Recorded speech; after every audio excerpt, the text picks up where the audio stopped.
Out now. Okay. All right. We're back. Episode 13 of the Bonsai Boy podcast. Recording. I always want to say going live, but we haven't done a live show yet. Not yet. Not yet. Not yet. But coming soon. Pause. Coming. Then we got Bo Tillman and Show to Barbeau as always. Show. How are we doing? I'm good.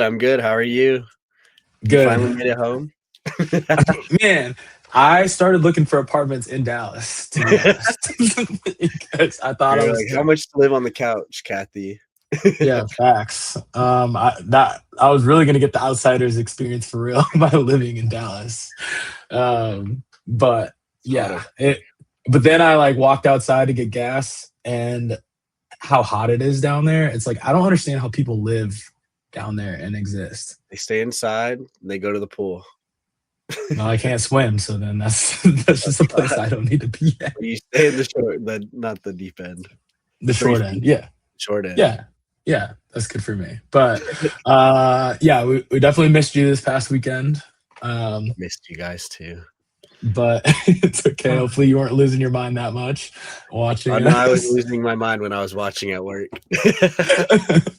Shadow was sending us pictures of him watching at his job, telling us we were being asked. People were watching it. It was funny. I put it on the TV, and there was like random people watching it. They were like, "What is going on?" They're like, "Dude, that number one is ass. What is it?" I just keep getting hit all the time. Isn't it supposed to be called dodgeball? Yeah, why doesn't he just move out of the way? I'm trying. What? I say you did your best. Yeah, in fact, I'm just big. I don't know. Get better. Don't matter. Exactly. But anyway, yeah, Dallas is a lot of fun. It was a good tournament. A lot of good teams, honestly. I thought there's. Yeah, a really good cloth round. A lot of teams were stacked. There's probably the only thing that I honestly dislike about that tournament or the venue is not the tournament. It's just the venue, the wall ball. Whenever you have wall ball like that, it's just like so hard to play transitional dodgeball because you never know when you're gonna have a ball or when you're gonna lose a ball. So.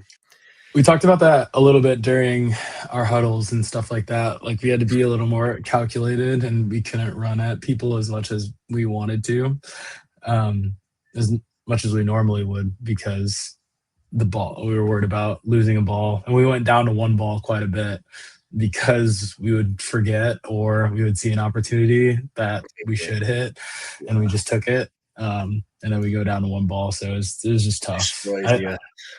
Yeah, so that venue I do like that venue because I do like the floors. Same as the one in Seattle. It's just the one in Seattle we had nets because the Seattle community had a bunch of nets, so they brought them down. And I think if you do that venue with nets, it's perfect. Right. And even when we have foam rounds there, it's not as bad because the bat and balls don't bounce as much. But the cloth balls, it was. I think. It was nuts. It looked like saying like it was crazy when we played Grizzlies and round robin. We just kept saying like if a ball is thrown at us and it's rolling back, another one is coming because they know they're getting it back. It was, true. Yeah, they threw at us for like almost a minute straight. Firing range.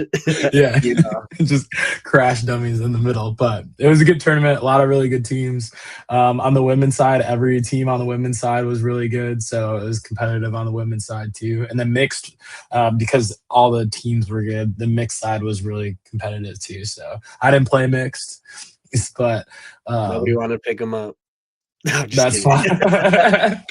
I put out the day before that I was like, I could play mixed, but I was totally fine. They're scouting not playing mixed. Yeah, facts. Yeah. But I got hurt more shagging and mixed. Almost exploded a finger. Yeah, Chaz almost blew up my left index finger. There's a video of it, but it sounded like a twig snapping. I thought I broke my index finger. Yeah, I was scared to look at it for a second, but it's just swollen. But we're fine. Okay, good. Anyway, you have ESPN coming up this weekend. Yes, sir. Friday, Excited. 5 p.m. Eastern. Tune in. The Is it Ocho. live? Is it live? Is that when you guys are actually I think it's playing? live. I think it's live. Okay. So hopefully I don't do anything stupid. Well, knowing me. the thing about Shota is he's gonna do something stupid, but just don't say anything stupid. I'm just gonna be like, yeah, I made it on Espen. Yeah. But anyway, yeah, that's cool. I know VC Dodgeball came out with jerseys, so you can go buy a jersey through VC Dodgeball if you want to support one of your USA Dodgeball players, or I think you can customize one for yourself if you want. But shout out them and Luke Finder for designing it. Yeah. Shout out. But yeah, it should be a good one. But today is about mixed cloth, but previewing the next episode, I think next week we're going to have Dustin Harwood on to pre-cap nationals. So if you have questions or maybe some suggestions that maybe they can squeeze in before nationals, I would throw those in our DMs or in the comments. Dustin's been great. I had a good combo with him this past weekend. Gave him all the flowers of like how good of a job he's been doing, and really changed like how well the rounds have been going the last couple years. So like him and the rest of the board, like we're so grateful for what you guys do. But so that'll be next week. But this week is about Team USA mixed cloth. We made it. Finally. Look, here's the thing. Sorry to them, because this is not on them. This is definitely on Shota and I, and this is actually on airlines. It's not on us. It's not even really on us. Okay. Yeah, because Shota had canceled flights and I had canceled flights, so that pushed stuff back. 2 weeks, bro. Insane. Yeah, so this should have been out 2 weeks ago, but we have a PDX duo. So really excited about these two. Sho, do you want to introduce the first guest? Yes. Give me 2 seconds. Oh. All right, you're gonna have to edit this part out, right? Oh. 2 seconds. I'm trying to find the. Okay. All right, I'm good. All right. Our first guest is a person that when I first saw her, I saw so much talent in this area in Portland, and also I saw a lot of talent in her. And also she is a BCB member, also a flex member this past weekend of her first time on Team USA. And she actually just won her first medal this past weekend for the Premier Tour. Let's give it up to Katie McGuire. Katie! How are we doing? Doing really well. Excited to be here finally. 2 weeks late. Yeah. Shout out airlines. Crazy. Was yours Frontier too, Sho? Yeah, mine was Frontier, and they were like, "Yeah, you can't get home for another so I'm going to go back and say this is on both of you. Yeah, in the end, it is on us. I buy the cheap flights. That's how I make it to tournaments. I get it. I procrastinated and bought mine late, so that's why Frontier was my option. But anyway, glad that you're here. Really excited to get to know you, and your dodgeball journey. All right, and our next guest, this guy I've had the pleasure of playing with a couple times. Definitely one of my favorite people in dodgeball. Plays for Rose City Rebels. Also plays for Fallout during cloth tournaments. First time on Team USA. Has had been trending and winning lately. Won Portland round, and they just beat us the other day in Dallas. But really proud of this guy. Insane arm, but insane person, like really great guy. All right, I'm done glazing. But all right, welcome. Can't pronounce his last name, but welcome, Harley. What's going on? What's up? Thanks for having me. Appreciate you guys. All right, Harley, first question. Pronounce your last name for us. Let's set the record straight, okay? I think it's pronounced Nerheim-Chereck. Nerheim-Chereck. Okay. From the source. I've known you for years, and I'm like taking down notes. So I was commentating. I think it was Archetype, and I don't remember the other who you guys were I playing think it on was court our one. yeeted match. Oh, okay. You and Yeah. Pierce, right? Okay, yeah. Me and Pierce. And Mitch has a small tablet that's in front of us that has the rosters, and he now has the pronunciations of people's first and last name. And I almost took my phone out and took a picture of it so I could have your pronunciation of your last name, but I forgot it. But I knew it was Nerheim, but I couldn't remember if it was Chereck or not. So I didn't want to be wrong. Okay, but we have the record straight now. We have the record straight. Hey, people think it's a big deal. It's all good. Like, go for it. Do you? Okay, so what are variations that you've heard that like people have tried? Oh my God. I mean, all sorts of things that are bonkers that don't make any sense. And all are accepted, honestly. I think it gives me a good giggle, so. That's funny. Also, so I'm wearing your jersey. I love these new jerseys, by the way. I think the material feels great. I love the design. Do you design these? I designed the Rose City jersey, so yeah. Okay, I love this. I love all this. Where does the pre-K come from? That's like a shortened version of my band name, and it's just like a nickname that I've given myself over the years. Okay. People think it's drug related, but it's not. It's not. That's not what I thought. Record straight on there. That's not what I thought of at all. But okay, yes, I knew that you were in a band. I've listened to some of the stuff that people put in your stories. I think that's really cool. I think you and Danchenko are like two people that I know that actively play in bands. So I think that's pretty cool. So yeah, that's pretty cool. But anyway, thank you for joining us today as well. But we needed to get that straight before we get into anything.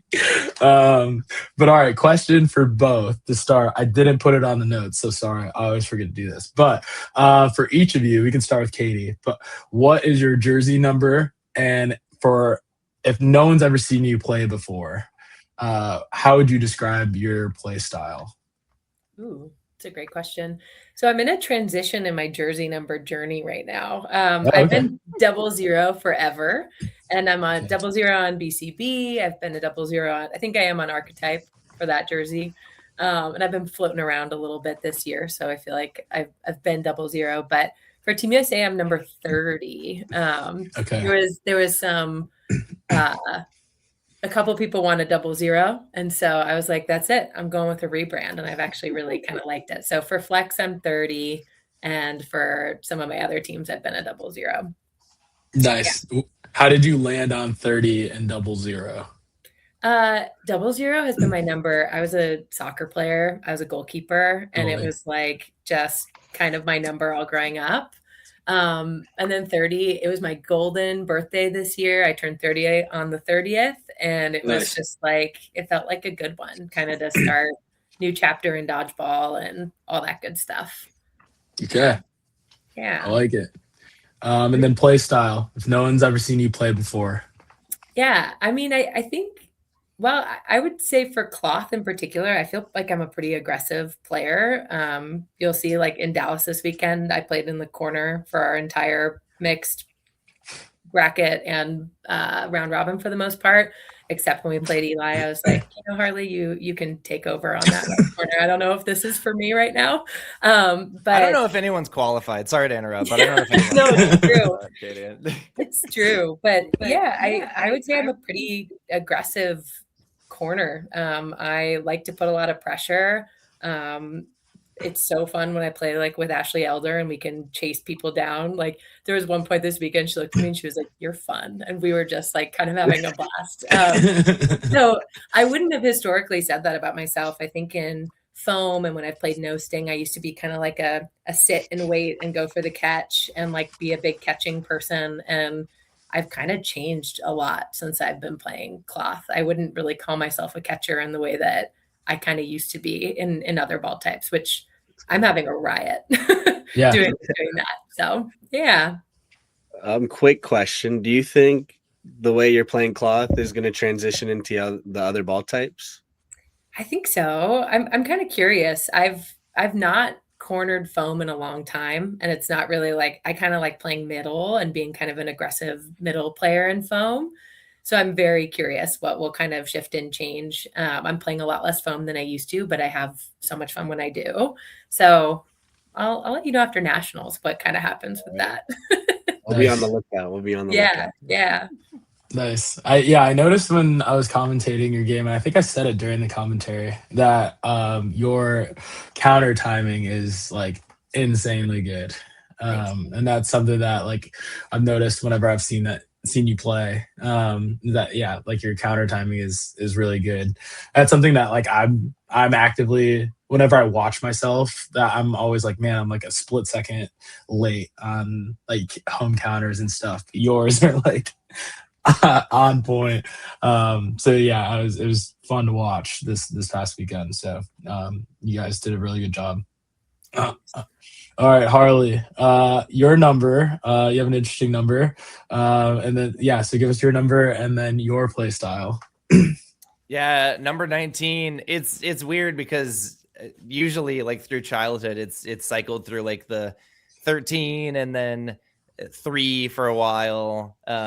Baseball, I grew up playing baseball, but and then 33. So it's like kind of 3 themed. But for dodgeball, I wanted to change it up. And there was a soccer player I really looked up to on the Portland Timbers that had 19. So I was like, I'm going to go 19. I got to do it. So yeah, I would probably go to that, but I've got other numbers I could utilize if need be. Yeah. Nice. And then describe your play style. The crazy dude on the court, I guess. That's right. The guy that breaks his ankles every time. I don't know how your knees are okay. They're not, is the answer. They're not. Yeah. People don't see me just in regular life. Yeah, I'm just hobbling around. Just on crutches in a wheelchair the whole day. Pretty much, yeah. No one ever sees me walk. Yeah. I was laughing with Harley this weekend because I swear I've never seen him have a single bead of sweat, like even like after a really competitive match. So he's the crazy person who also is like completely somehow not sweating or anything after doing all that shit, which is crazy. How am I hiding it? I'm like soaked to the fucking bone, dude. Like, yeah. That was a good point. I think the first time I saw you, I was like, yeah, this guy really throws his body all over the place. But I didn't know if it was just like a Pacific Northwest thing, but like all the guys in Pacific Northwest seem to have like industrial sized knee pads. Like yeah, you, like John Bell, like have like you're going to like a construction site or something like that. But I mean, it allows you guys to slide all over the place and things like that. So maybe we need to do that. How do you play? I actually have a question though. Like, how do you guys play without knee pads? Like, I would ruin my knees. We just don't drop. You're just like I not gonna deal with it. Yeah, it takes me too long to get down there. It's like I'm already on my knees predicting a catch. Like I'm not trying to like drop onto my knees. And I mean I've done it before for sure. So I don't know. I guess I've like gotten immune. Yeah, it's hard for me to get up when I drop to my knees. I think that's the biggest problem. Is like if I wear knee pads and I drop, it takes me 10 years to get up. So I'm like, I'm just not going to go to my knees. The knee pads weigh so much. Oh, yeah. I stopped wearing them because I used to rely on them too much. And especially when I would get doubled, my initial move would be to like dodge my left or right, but then drop. And then I would get hit by the second ball or a stagger. So I just stopped wearing them, so then I wouldn't do that as much. But now I wear one on my left leg because when I rush in foam, I'll do a baseball slide a lot to get the ball to pitch it back. Okay, gotcha. Yeah. So otherwise, I don't wear them either. But yeah, dropping takes too long for me. It takes too long to get down there. You both are all so tall, so you guys get it. But yeah. Awesome. Okay, cool. Let's get into your dodgeball journey. I'll lead this one, and then Show will lead you guys through selection camp and mixed cloth roster. So, starting off, how did you both get into dodgeball in general? How did you guys start? You go, Harley. I started in college an age ago, 2013. Yeah, just like as a rec thing, right? Like as a way to continue moving and playing a fun sport. I think like all of us, it was like the first time I had played since, I don't know, middle school or something. Yeah. And yeah, like it just so happened that the people that I was playing against were, you know, Brandon Cook and, you know, a couple of other crazy arms. That is like, if that's how you start, you know, that's you're still here. So yeah, those are the type of dudes that were throwing 8.5 dodgeballs at my face, you know, almost 13 years ago.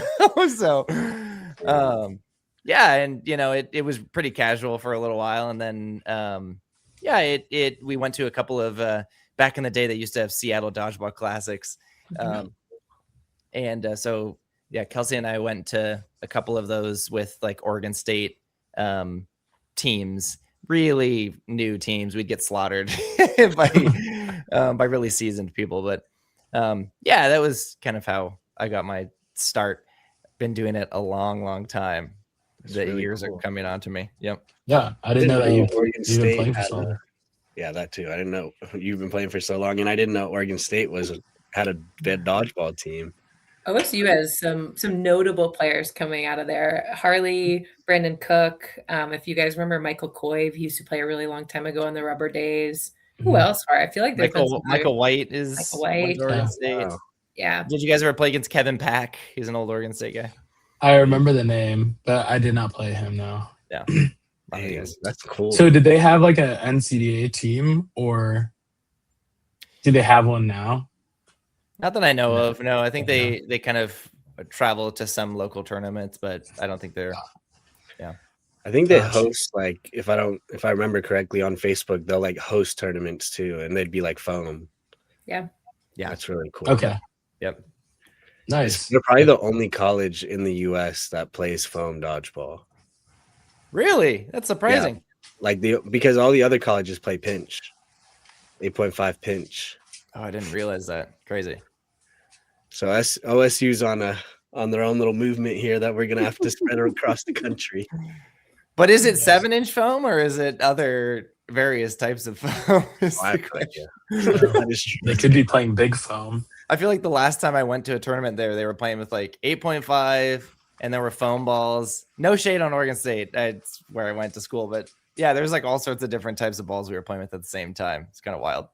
Interesting. Fun. That sounds like a war zone. Yeah, legit. Yeah. I know Green Lake used to have like the big balls and the small 7-inch balls. So like Brandon used to tell me, he used to grab the big 8.25 foam ball to block, and then throw with the other ball. And I was like, that is genius. You have like a shield, and then like ammo. That's fun. That's funny to everybody. God, I love Brandon Cook. Good man. He's insanely good dude. All right, Katie, how did you start playing?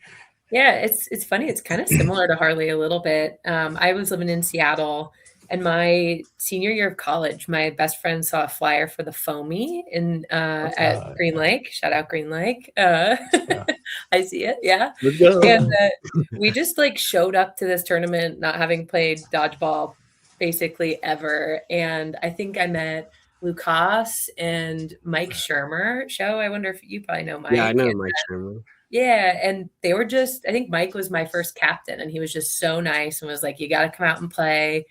And I joined the rec league, and very shortly after that played a rubber league because rubber was really big in Seattle. It was like 2019. And we mainly played rubber and big foam until COVID. And during COVID, like once we had vaccines and stuff, Lucas got like a group of us to play 7-inch foam at like Go Time. I'm sure you played there too, Show. And it like we all just got decent at 7-inch foam because it was only dodgeball you could play at the time. And so it was most of like Misfits, Fortune, and then like kind of the Fembots Whisper crowd that would go and play. And it was super fun. And I moved to Portland for grad school 5 years ago, and kind of that's when I started to do the USA Dodgeball Sphere. Was like probably 3 years ago that I started playing more competitively. Damn. Yeah. Nice. So you're still kind of new to it. Yeah, still kind of new to USA Dodgeball stuff. Played a lot of rubber, played in the classics, had the scary Brandon Cook, like pre-COVID, wearing the face mask that would cover his face. Like, he was fucking scary. I thought he was going to be the meanest guy. And then I moved here and he was my teddy bear, you know? So, yeah. So nice. No, that's so funny. Brandon Cook is a weapon. That guy he just throws so hard. He's in like my Mount Rushmore of like scariest people that I line up against. Yeah, like, legit. I'd rather line up against Eli than Brandon Cook. Because when he pump fakes, like I have no idea who he's throwing at. Because he can throw 1 through 6 from wherever he's at, like in the middle. Because he can throw across his body. Like 100%. He's insane. Not looking at you either. No, exactly. Especially when he has a no sting ball in his hand. I'm like, oh my God. I'm good on that. Yeah, when we play, I think the last when we played No Sting in Tempe, and we played Ronin, and it was him and Dan Ronk. Like, they were both like coming towards me. I was just like, all right, do I just step out or like, do we just give up or what? But like off the court, he's just like the nicest human being. Yeah. That you could ever create. He's been on a journey too. He got very skinny, or he lost a lot of weight too, and a ton. Him and Toby have been on a grind, and they've been working. Yeah, they have been. I love all the Instagram stuff. Everyone posts all they tag Toby. Yeah, it's cute. It's fun. It's a good community thing for sure. Keeps everyone like kind of accountable. I agree. So did you guys play other sports growing up? I know Harley mentioned you played baseball, which by anyone that watches you play, we could tell that that's pretty obvious. What sports did you guys play growing up? Katie, what else did you play? Yeah, I played soccer. I played like competitive soccer. I was a goalkeeper, like I said. Yeah. And I played tennis a little bit, which I feel like surprisingly has translated to dodgeball in like a really helpful way. Kind of wish I kept up with that a little bit more still. Portland likes to go out and play pickleball sometimes, but we're not the best. I'm not the best at that, but mostly soccer. Soccer was my kind of main sport. That's fair. I was talking to Pyong at I think it was Pyong at API last year, and he said that people that play tennis and people that play badminton translate really, really well to dodgeball. You get really good footwork from it, you know? Yeah. Lateral movements and from like a throwing aspect, like the bat, I don't know how, but like the badminton like throw or like badminton like I don't know, when you swing your racket. The whip. That makes sense. It's probably like a flick of your wrist, because like if you know how to kind of throw, if you can learn how to flick your wrist with the racket, it probably helps a lot. Yeah, same with like tennis serves and stuff like that they were talking about. So so a lot of players like over in Hong Kong that play tennis or badminton, they translate really well to dodgeball. Same with volleyball players too, he was saying, because like when you go up and you swing, it's like the same thing. Harley, you mentioned you played baseball. What other sports did you play? I played a little bit of soccer when I was a kid, and like played a little bit of goalie. So I think it's like skills translate there, like Katie was saying. Yeah. I snowboarded as a kid, so that doesn't really translate to. Well, maybe just it does your play style. I don't know what anyone else's, but yours that tracks. Your body's able to handle the ground. Yeah. That's true. In baseball, were you a pitcher? I pitched a little bit. I was a catcher for a long time. Catcher, okay. Yeah. Eli says catchers translate really, really well to dodgeball. So That's why his knees are good. Yeah. Yeah. That's why knees are broken, dude. That's the catalyst for what. I was gonna say, I feel like any catcher that I know, their knees are cooked. Because they stopped wearing knee savers or whatever those were. I didn't really catch, but yeah, I didn't really catch, but cool. When you guys first started playing, were there people that you looked up to in the dodgeball community, or like when you started traveling in the USA dodgeball circuit, were there people that you looked forward to watching play or to play in person? Yeah, I mean, for me, the big three, like I mentioned, I was talking about Kevin Pack earlier. He is like he was like our coach at Oregon State, but I mean, he played for so many years. Taught me the like drop back catch, sort of stay kind of in line with that. Drilled that into my head, just like, no, you're not doing it right, like over and over. Brandon Cook for sure. Just from the reps that we've taken together, and how good of a dude he is. And Lucas, he's been like a freaking superstar in my brain for so many years. So for sure, I look up to that guy. Probably one of the top dodgeballers that I look up to for sure.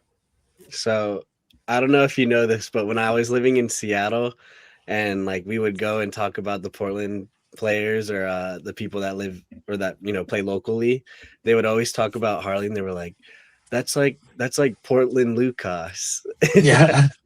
And I was like, that's like such a cool like compliment to get. Yeah. I'm like, dang, that makes so much sense. And now in my head, I'm like, that's Cloth Lucas. Yeah. I think we were calling you that this past weekend. Actually. Guys, that means so much. That's insane. Yeah. Like, you guys like both similarly move, like like lose a little bit, probably more like gracious, just because he doesn't like flop his body. For sure, he's way more gracious than me. But like the play style is very similar. Like you guys are kind of unpredictable. You guys like to cross quite a bit, and your timing on counters are really good. I don't know if that's like a Portland thing. I don't know if all of you guys are just like pretty solid at it, because for the most part, like when I played you guys, I was like, if I throw right now, I'm probably out. Somebody's countering. Yeah. Yeah. I mean, you and Lucas are both like also tall guys, and you both survived really, really well. So yeah, I would say, yeah, Cloth Lucas for sure. Katie, what about you? It's an honor. Yeah, I mean, lose on and you that both were 19. Do you really? Yeah, I saw that and I'm like, damn it, I didn't mean to be. I just thought of that a second ago. But yeah, you both are 19. That's funny.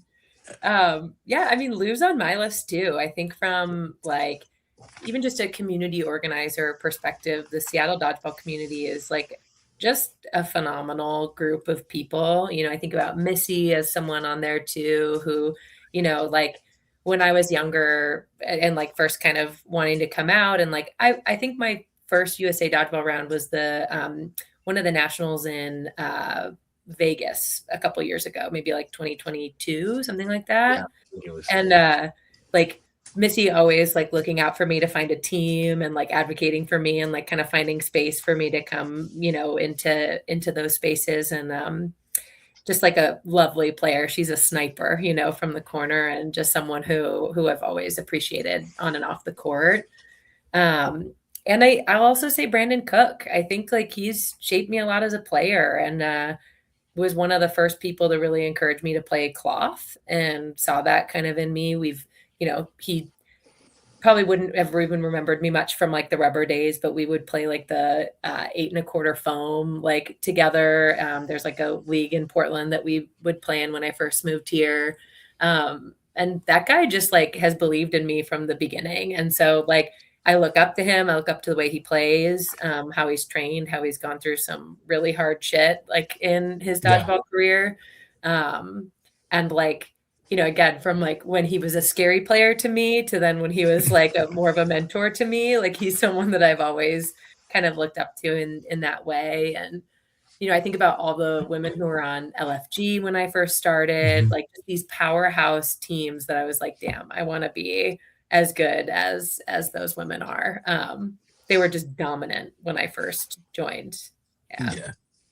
Yeah, I'm surprised they all broke up. Like Finesse and LFG, they all broke up, and Yeah. I mean, it's cool to see them all spread out now to other teams to like even out the what I would say like skill, but like both of those teams were just on a generational run. Like they were impossible to beat. Invasion too, right? Like still, it's just these powerhouse women that are fabulous to watch. Yeah. Yeah. Legendary. I agree. If you don't mind, I remember like one of the first, like I think I've seen you around a bunch at tournaments, but I didn't exactly know who you were until I moved to Seattle. And like you guys hosted a lot of like 3v3 tournaments, and like what was the No Sting tournament where people would like dress up in Halloween costumes? Well, there's the Love Stings, and then there's the Halloween one. Harley, we did one time. I can't remember what it was called. Nick runs it. I can't think of it, but we did a Halloween tournament. It was a lot of fun. I think it was like the Halloween tournament was the first day, and then the next day was a 3v3. Yeah. But I think that was like the main, like one of the first tournaments that I saw Katie, and I was like, oh my gosh, like you're a dog. Like you were destroying people, and then the 3v3 you were destroying people. That's when I like realized I was like, there's a lot of talent up in like the PD, like the Northwest. Yeah, whatever. Yeah. I'm tired. PNW. Like it was you and Morgan Draps, and I was like, they got some like I knew about like Rose City Rebels and like the guys, but I guess I wasn't too familiar with the women's side of dodgeball. Right. And I was, because like in Atlanta we had no girls. Like we basically have a few girls that play weekly, which has been a struggle for us to try to get like more people in general, but it's like really hard to get women out. So like when I moved to Seattle and I saw the community they had and all the women, and then I went to Portland, I was like, dude, it's insane how many like women actually play dodgeball. It's really cool to see. So when I saw you, I was like, dang, it's crazy. Like you guys are killing it over there. I appreciate you saying that. I think I remember that tournament. You and Brandon Officer, I think both kind of came up to me and Morgan and were like, have you guys thought about trying out for Team USA? And, I'm sure we'll kind of talk about that and what inspired us to do it. But like, I remember that being kind of a moment of like, oh shit, these like really good players think that there's like an opportunity for us here. And that was like it was something that like I hold on to as like a really important part of kind of my dodgeball. So I appreciate you bringing that up, Joe. Yeah, of course. That was like, I think that's when I realized I was like, there's just so much talent in this general area, just because like what BC was above us, Portland's down there, and it's like everywhere is drivable. And then you can like literally drive 2 hours and have a great tournament, or you guys can come up and we can still have like a great tournament. So those local slam tournaments and everything, I think are just like so smart for that area, just because you're able to get so much better. And then like you play against different styles too. There's like, I don't know, probably 8 to 10 different styles in that general area of the country. Yeah. No, definitely. I guess like piggybacking off of that, how would you like describe your guys' community in the Portland area? Like how often do you guys play? Like what do you guys focus on more? I feel like maybe unfairly y'all are generalized as no Sting players, but do you guys practice a lot of foam? Do you guys have foam leagues, cloth leagues? Like what's it like out there? What do you think, Katie? I feel like it's more commonly these days, it's less and less no Sting, don't you think? Yeah. Like, wow. Yeah. Nice. Yeah. Put that shit away. I think the no Sting is like really predominant in our rec leagues, and we've been doing a better job. Like Nick Keller runs kind of an intermediate type league, and he cycles through ball types as a means of, he caters to the no Sting crowd, but then anytime there's a big tournament coming up, he always switches to foam, or he helped me develop a cloth league this last spring. So cool. Spencer, Nick, and I ran our first cloth league in Portland that was like, I'm going to say pretty successful, because people are scared to play cloth, and people are scared to not play no Sting, I think is the reality of it. And people kind of came out of the woodwork that were really fun and I think are like potentially really talented future cloth players. So that's been cool. I can't really play in the leagues anymore, except when I did the cloth league, I ran it on a weekend. I'm actually not playing dodgeball in Portland, which is kind of crazy because my time in leagues has gone down, but I think my overall dodgeball skill has gone up. I work late. I work until 8 p.m. Monday through Thursday. And so it makes it kind of crazy. And I do a lot of kind of training and stuff with players outside of league play. So Harley can speak to kind of the league part, but the people in Portland are amazing and supportive and want to see us just be the best kind of we can be.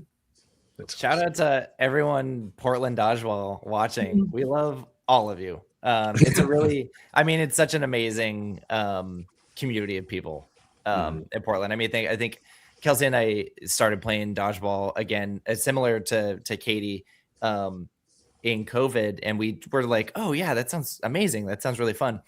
And we basically were doing it just to make friends. Right? We didn't have any expectation. Right. Yeah. And how much it's grown since, even the last 5 years. It's so inclusive and like just such a good time. Mondays are the PDX dodgeball, which is kind of more of the rec sort of inclusive queer league. And then Thursdays is the league that Nick runs with Rose City Dodgeball Association. But yeah, there's been a lot more foam on Thursday nights. I think most of the seasons, the last year or so have been prioritizing foam, which I think is really cool. So it feels like people in Portland are starting to get the hang of other ball types, I should say. So yeah. I was watching this past weekend, which congrats to both of you. Great weekends. Very proud of both of you guys. Because you guys got first in women's and open, and then you got second in mix. So I mean, you can't ask for anything better, right? That's a good weekend right there. Yeah. But I was watching and I was like, is Portland becoming like the cloth mecca? And then I didn't even realize you guys don't play that much of cloth, but because like how you guys were playing, I was like, maybe they've been playing cloth a lot over there. But from hearing that, I'm surprised that you guys like aren't playing that much cloth, because you guys are really phenomenal at cloth right now, especially all the people coming out of Portland. And it's cool that you guys were like, oh yeah, we all started doing this to like just hang out and be friends. Because now look at your community. Like you have a few great players going to play for Team USA, just speaks a lot about your community in general. Totally. Yeah. Do you think since you guys played so much no staying, do you think the skill set of no staying, like the catching and things like that helped translate a lot easier to cloth, and made you guys like, really good player, like great players in cloth so quickly? I think so. 100%. Yeah. That makes a lot of sense. Yeah. For me, like when I got to hold a cloth ball, and like I'm pretty big, like I always say I'm a big bitch, and like when I could finally like pick up a cloth ball, I feel like I can I can stay alive. I'm like, I have such a big way of keeping myself alive. And those fucking no sting balls, it's like you go to block it and it like squishes, hits your hand off. And I'm like, so maybe is my answer. But for me, like as soon as I grabbed a cloth ball, like I've ginormous hands, and like it was just like, oh, this is great. Like my hands take up the entire foam ball. So cloth, it was way better suited for cloth when that came to be. Yeah, that makes a lot of sense. And you probably have a huge advantage over most of the women too, having big hands, because a lot of the women cloth players can't pump fake. I know a lot of guys who can't pump fake in cloth because they don't have big enough hands. So being able to pump fake in cloth is like so huge. So yeah, I mean that definitely, I feel like the no sting and PDX, it makes perfect sense why teams like Eugene Elite, Rose City, whenever I've seen you guys like ever do cloth. Like you, Harley, you playing cloth makes perfect sense. Why you're so good at cloth, and Katie and like the BCB girls. When y'all play cloth, you guys all do well because the skill set just immediately translates. So that makes total sense. Now, do you guys have a favorite ball type? Like if you had to rank foam, no sting, and cloth, 1, 2, 3, how would you rank those? Katie, do you want to go first? Sure. This won't get you kicked off the team, right? Cloth is my number one for sure. I'm like having the most fun playing dodgeball I feel like I've had in a really long time. And then foam is like it's close. Like I love playing foam. I really do. No sting is beyond at the bottom for me. It's been known like for BCB, they're so much better at no sting than I am. Like I know I'm a good player on BCB, and I know I'm a great player like when we play foam or when we play cloth. But when we play no sting tournaments or when I'm like, you guys are the team here. You're the reason this team is successful. It's not me. I can promise you that. So for me, it's a very clear line, but I'm curious about you, Har. Oh man. I'm enjoying cloth the most now.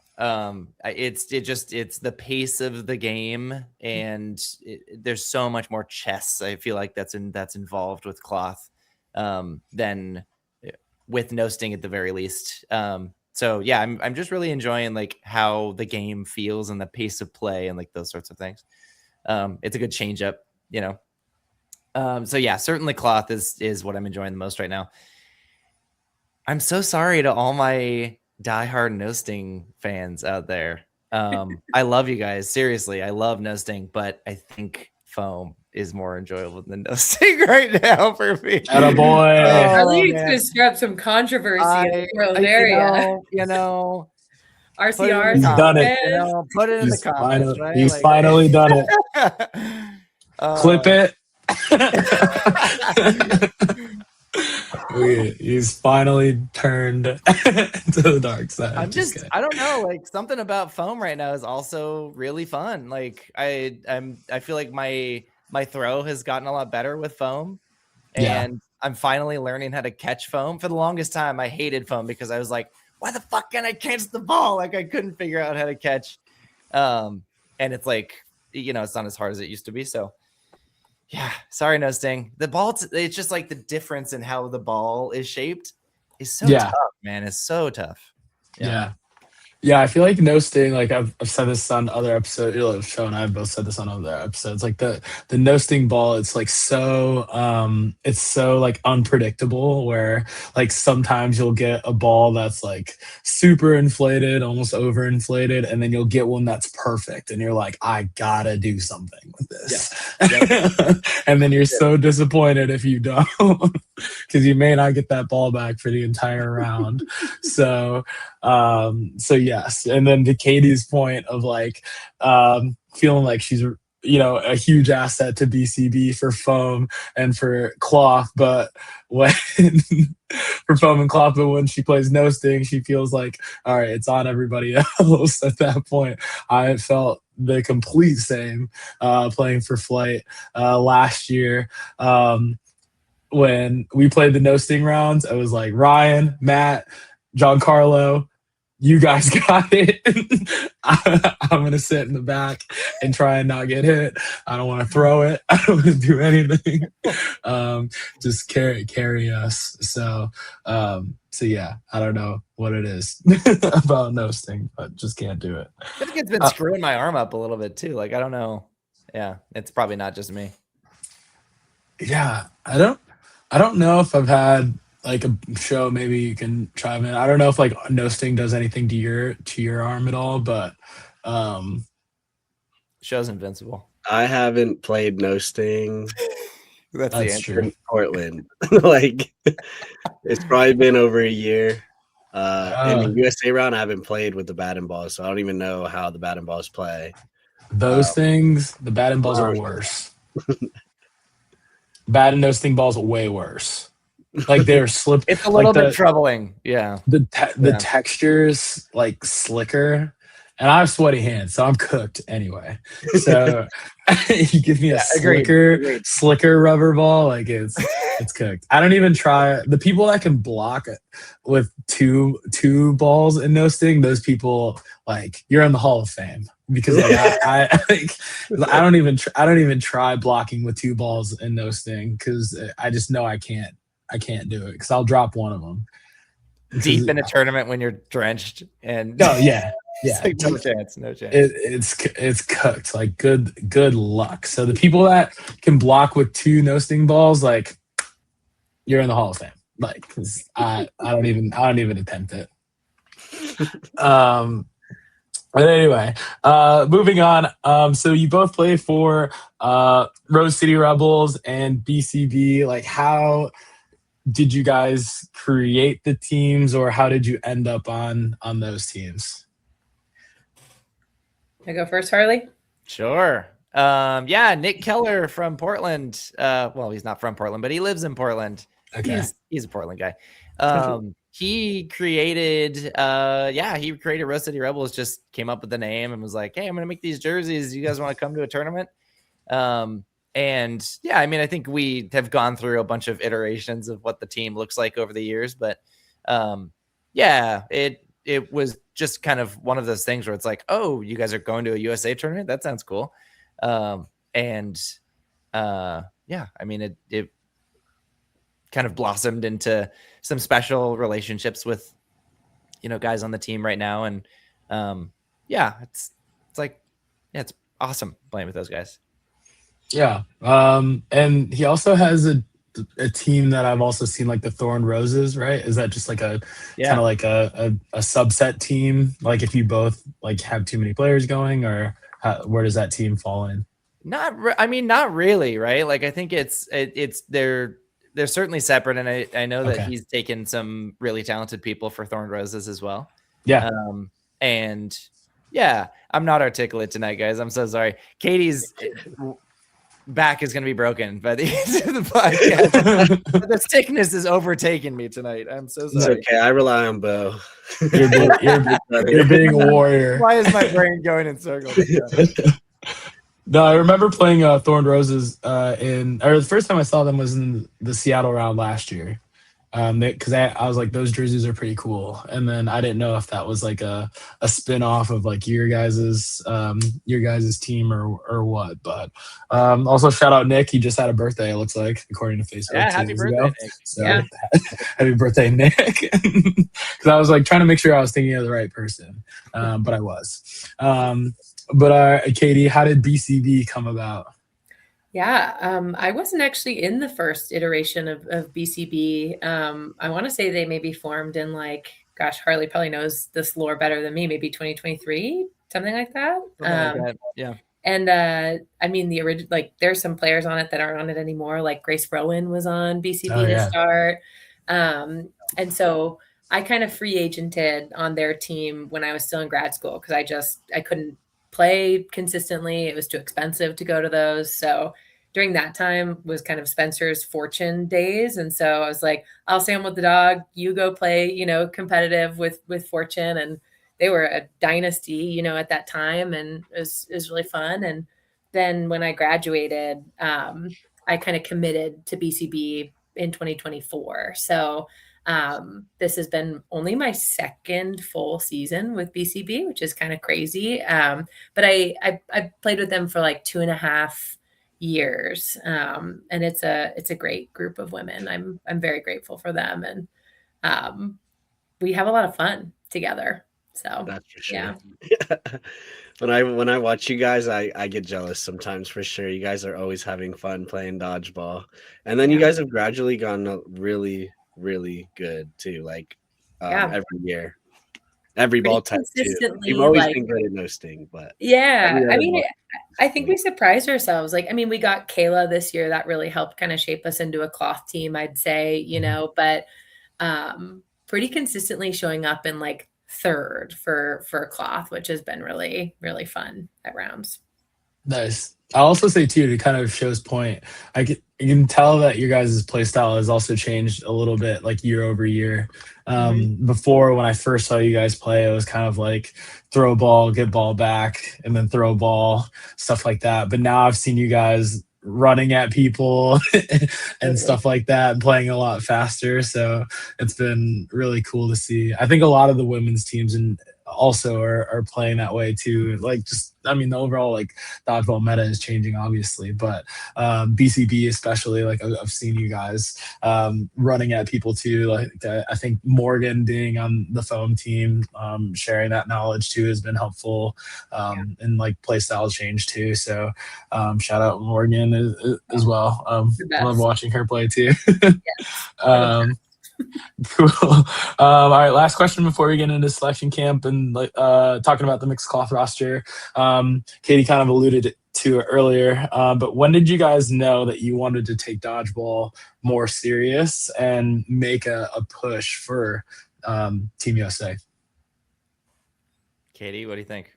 Yeah, I mean, I think that moment I shared with Shota, I think was like definitely one of those. I think Glenn is also someone who has been whispering in my ear for a long time. And I think at the time I was pretty undecided of like, foam was my comfort zone. Cloth felt like this thing that I had played. I'm pretty sure before I signed up to be scouted, I had played cloth one other time. So it was like very new to me in Minneapolis last year. But I remember, I think it was in Minneapolis, we did like a,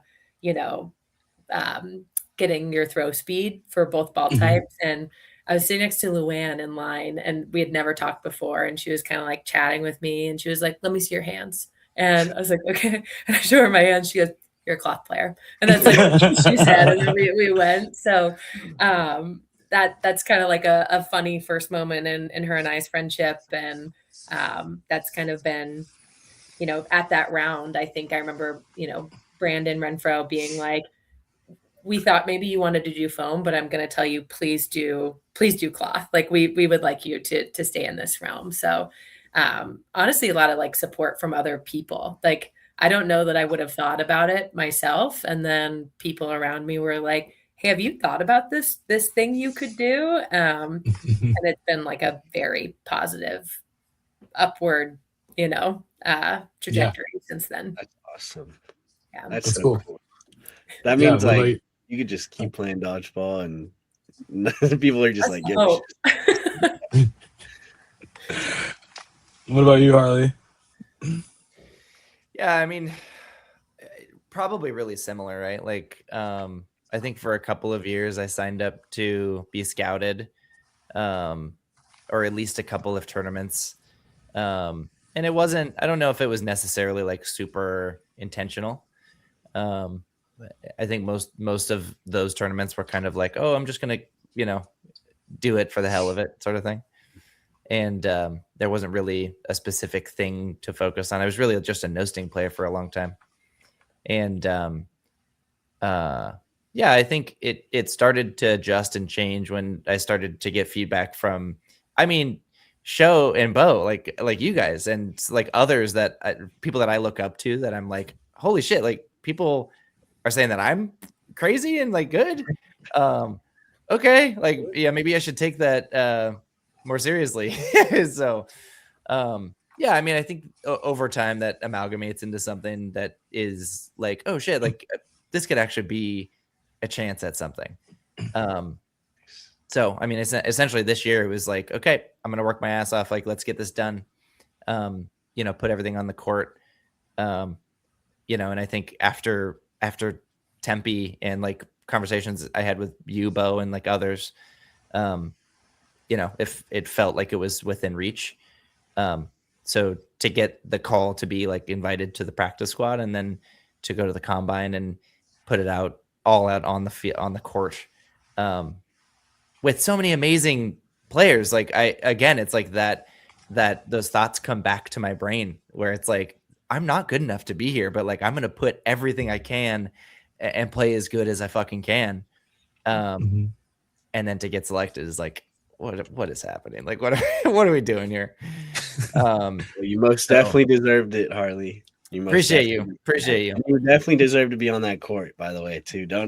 I would never think like that because you're definitely like you're up there. You're obviously made the team, so you got to play. You need to play with more confidence, I would say, and you'd be unstoppable. I've been trying to work on that, guys.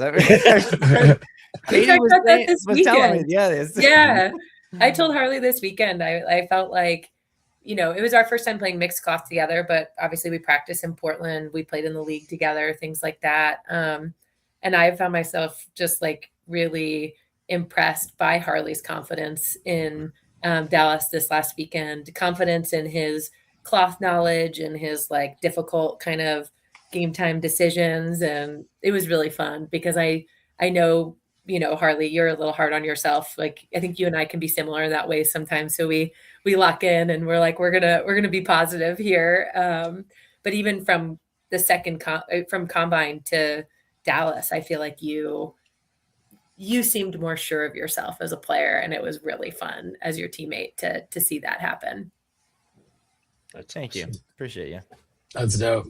Yeah, I think dodgeball, this is like the only sport that I've ever played where you can just where I've seen and talked to a lot of people where they've also felt imposter syndrome sometimes, where it's just like, damn, like, am I really supposed to be out here with these people, even though you've done it? Like, you've played against, some of the best people in the world, or you play with the best people in the world, but you still, like, every tournament, sometimes, like, you have, like, that quick feeling of, like, imposter syndrome. So, yeah, I mean, it happens to everybody, I think. But yeah, I think from nationals, I was so pumped to have you for nationals last year for cloth, and you played so well for us on flight. And I was on the Harley bandwagon. I was like, they gotta have him for the cloth team. And then having you for the Tempe round this year, I was really pumped to have you for that. And then you played lights out there too. And I remember I was talking to Decker. I was like, Decker, you fucking Harley. But yeah, so but yeah, you fucking left no doubt that like you need to be on. They needed to put you on practice squad. And then I wish we could have, the foam guys or like the foam people, we could have watched more of the cloth at selection camp. But I'm sure that like you were undeniable. You both were undeniable there too. So yeah. You both definitely deserve it. So definitely pumped for you guys. But yeah, I guess that's a good transition show. Yes, sir. Into selection camp. We can talk about selection camp. I know it's been a minute since then, but if we can get into this. That's our fault and Frontier's fault. But shut up, Frontier. Hey, I never talk shit about them, but Spirit died, and now they can just do whatever they want, I guess. But let's get into the selection camp. Was this y'all's first? Oh, you didn't. Actually, was this y'all's first selection camp? I did the one for Mexico as well. Okay. So my second one, but Harley's first. Yeah. Oh wow. Okay. Wow. Dang. So like. Okay, well, I guess my question is, like, how did you like the selection camp experience? Like, would you have changed anything? What do you think, Katie? Or would you have just kept it the same? Yeah, I mean, I was, like, really pleasantly surprised. I think I was so anxious in Kansas City for the first one. And then, again, I just kind of had a ball. Like, I had so much fun playing. And suddenly you're playing with people who are, like, the best at what they do. And you're like, I don't know. I think I found myself feeling more confident because all the people around me like knew what the fuck they were doing. And I was like, ooh, I want to like be a part of that, And so I really enjoyed like the scrimmages, the drills, kind of all of those pieces and just getting to know people. I think in some ways you see these people at tournaments and they're like, you're so impressed by them. And then you're like, wait a minute, now I'm playing like side by side with you. Like I'm sharing a court, with like Quan and Payan, and like that would have like scared the shit out of me 2 years ago. And so I found that to be kind of fun and exciting. And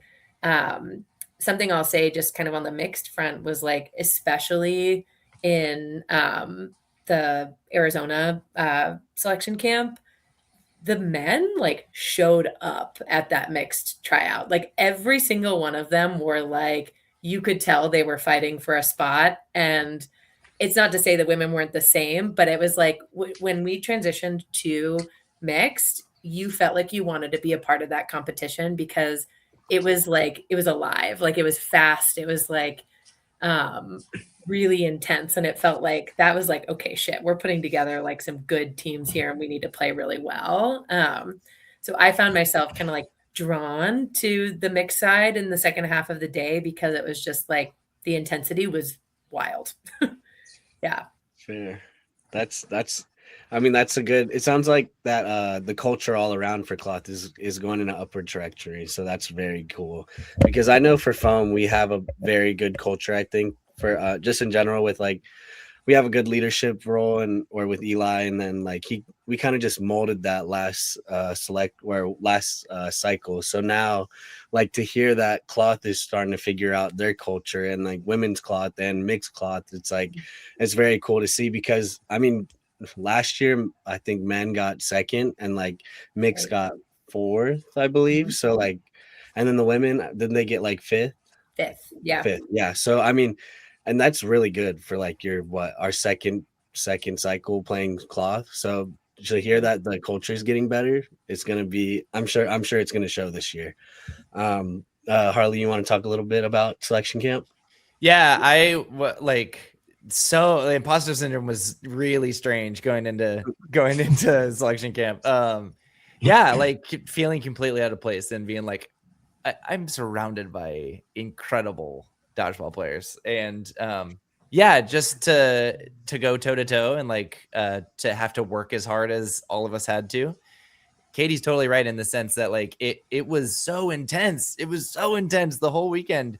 All gas, no brakes the entire weekend.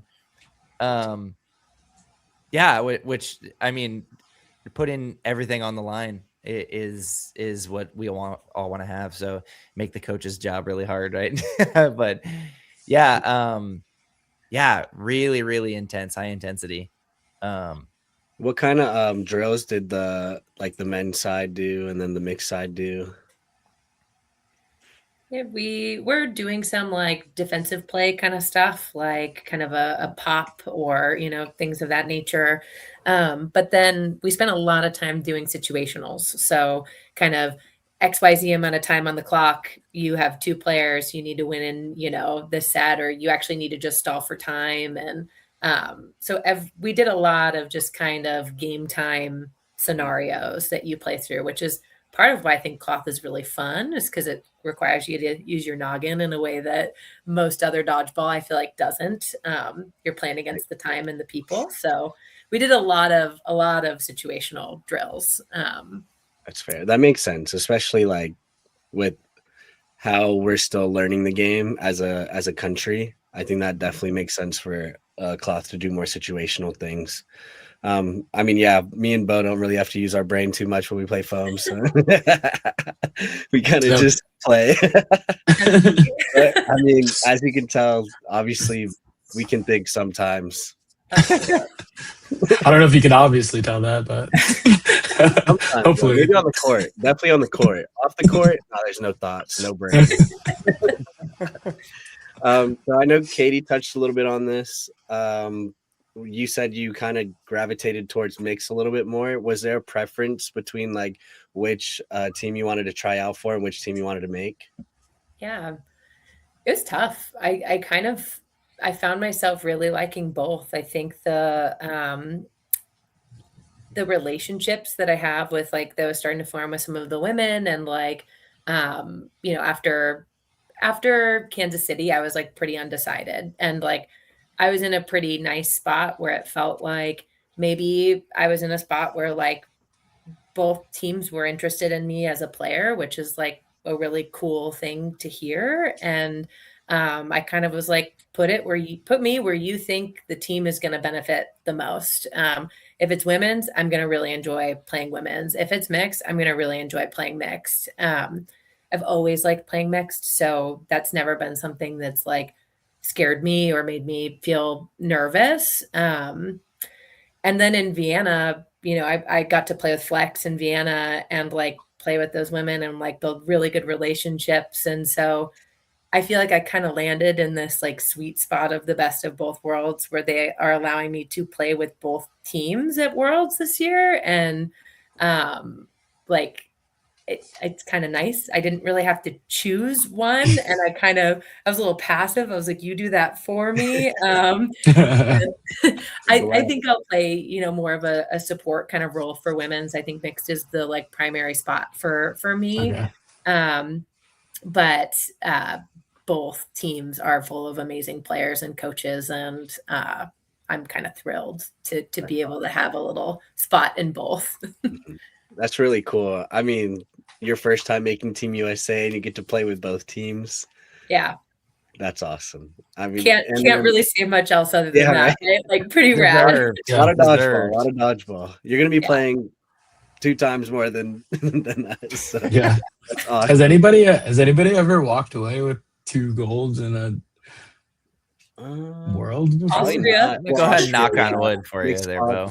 That's what I'm saying. And women's class. I think we all should. Yeah. I'm saying, Katie. Let's go. No one in America, that's for sure. That's what I'm saying. That'd be cool. Let's fucking go, Katie. Well, Harley, did you have a preference on which team you wanted to make?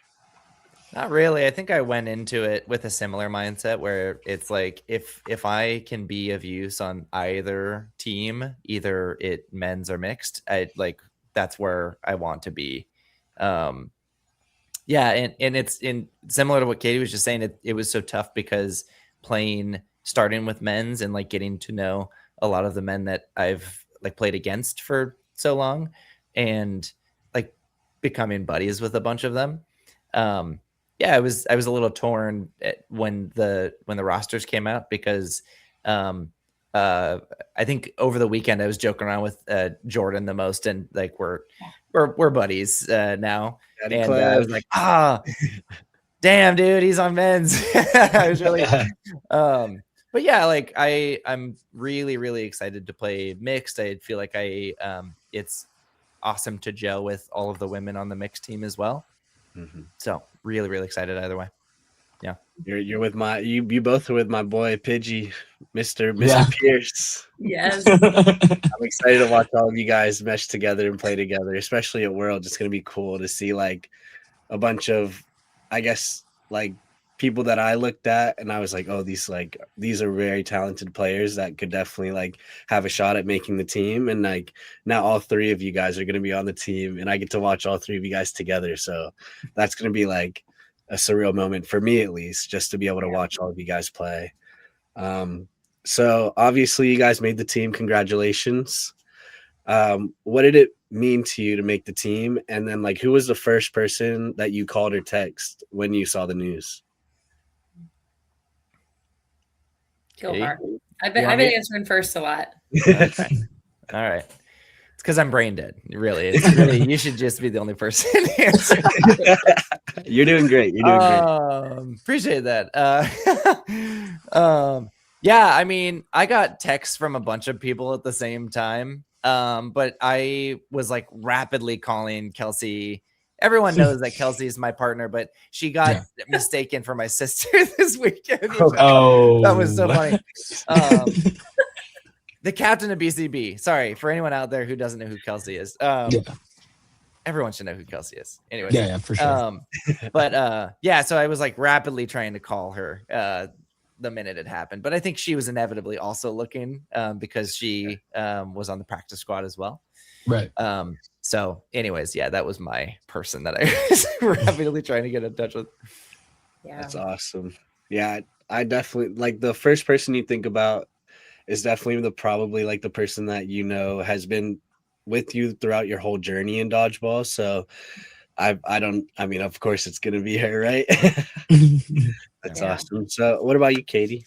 Yeah, I mean, Spencer was home, so he was a part of that experience and seeing it. But the first person I called was Morgan Draps because she is that person for me, Joda. Like her and I feel like kind of set our eyes on doing this Team USA stuff together. And gosh, we've been like practicing together, going through kind of the ups and downs emotionally that like came from having different goals in dodgeball and like kind of adjusting to that. Like even on BCB, like how do we not let this like change how we show up as teammates and things like that. And so I think I can't remember which one came out first, but I mean, I was like almost more excited about her than I was about me. Like I just called her screaming basically. So she was definitely like the person I was like, right now, got to give her a call. That's awesome. Yeah. That's pretty cool. It is. I don't know a lot of teams that have what y'all have, at least in the women's side of dodgeball, of like having people that have made the foam team and the cloth team.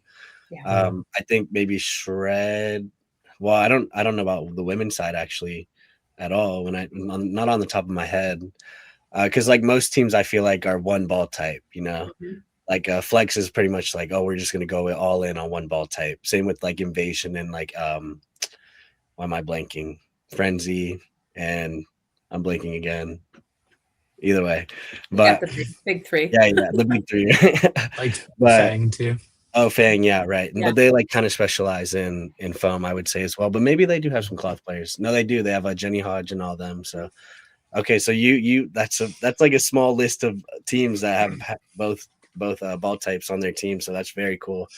Just tell us how much you guys have been working. I mean, especially Morgan. When I first saw Morgan play, it was the same time I saw you play, and she made this insane grab. I think when we were that 3v3 when the courts were so small. Yeah. Like the throw lines were like 20 feet, and she literally just ate a ball. And I was like, yeah. Everybody in the gym was freaking out. I think everybody was watching that game. If I'm not, mistaken. I think that's why Portland's getting better at foam is because our throw lines are so short. I didn't think about that before. That makes sense. Yeah. Your reaction time is getting better because like, you're just playing. You have no choice. And I can imagine Brandon Cook from that close. Oh my goodness! I think you have to sign a waiver. So you can't sue Brandon Cook. Real quick though, I wanted to shout out Harley's partner Kelsey because she was on practice squad. I was talking to her this past weekend, and I was telling her that I think that like she's gotten so much better too, and she was talking about like her goals and stuff like that. She mentioned that she wants to go to Thailand too, and like really excited to go support all of you guys.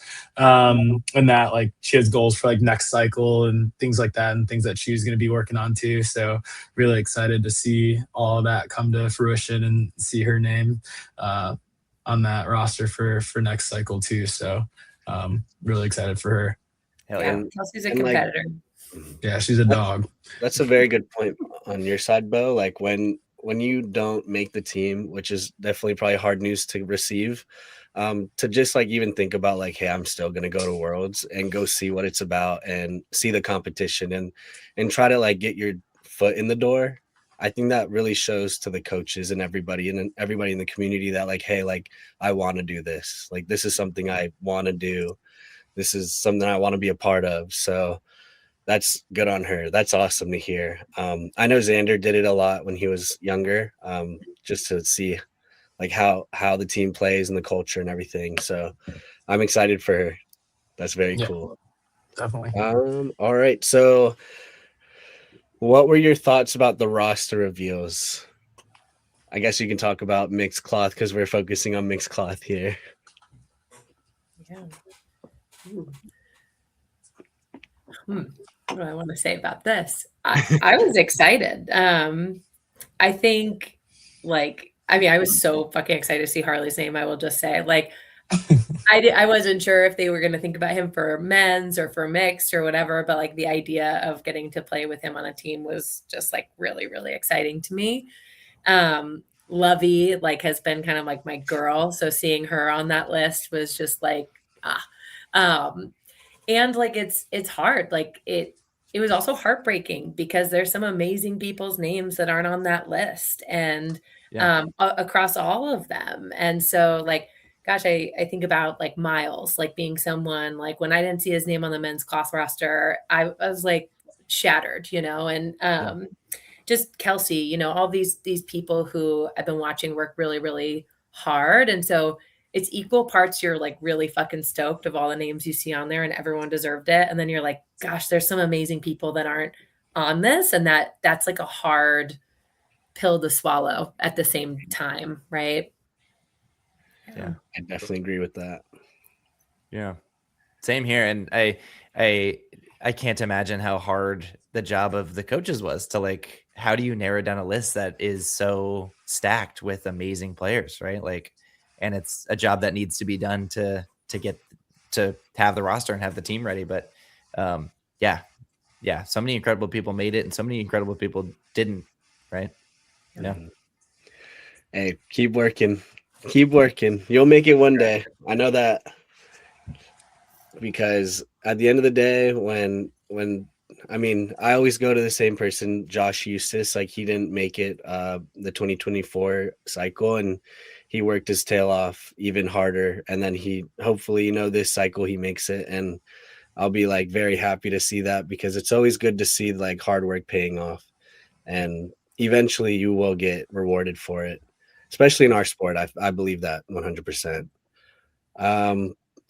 So the team last cycle finished 4th. What does this roster need to do differently to win gold this time around? I know both of you guys weren't on that team, but I'm sure if you guys have watched videos or have seen it at Worlds, and if you haven't, I'm sure you could just give us a little rundown of what you kind of experienced at selection camp. Yeah. I think something that Alfred says always stands out to me, and it's just that any team can win at any time. And so, you know, you look at the bronze medal match of the mixed team at Worlds last year, and that was a heartbreaking match. If people haven't seen it, watch it. It's like, I think Allie V will say it's like, you know, it's like her dodgeball nightmare of it. And it's, you know, being up by so much at the half and then to come back and lose. I think that feels like one of the biggest lessons to kind of learn, that like anyone can win. And so every game matters, every moment kind of matters, every play. You know, you watch that back and you see like, you know, a blue card, or you see something that's just like these preventable moments. And I think it both picks up the intensity for me as a new player of like, I'm sure I'm going to make a mistake at Worlds. Like I would be stupid to think that I'm not going to go in and make some kind of a mistake or multiple, but like how you come back from that and not totally let it come away from you. That to me feels like something the team has been focusing on, is like the game is not over until you have that like final 90-second game played. Yeah, sure. That's kind of stood out to me in our talks.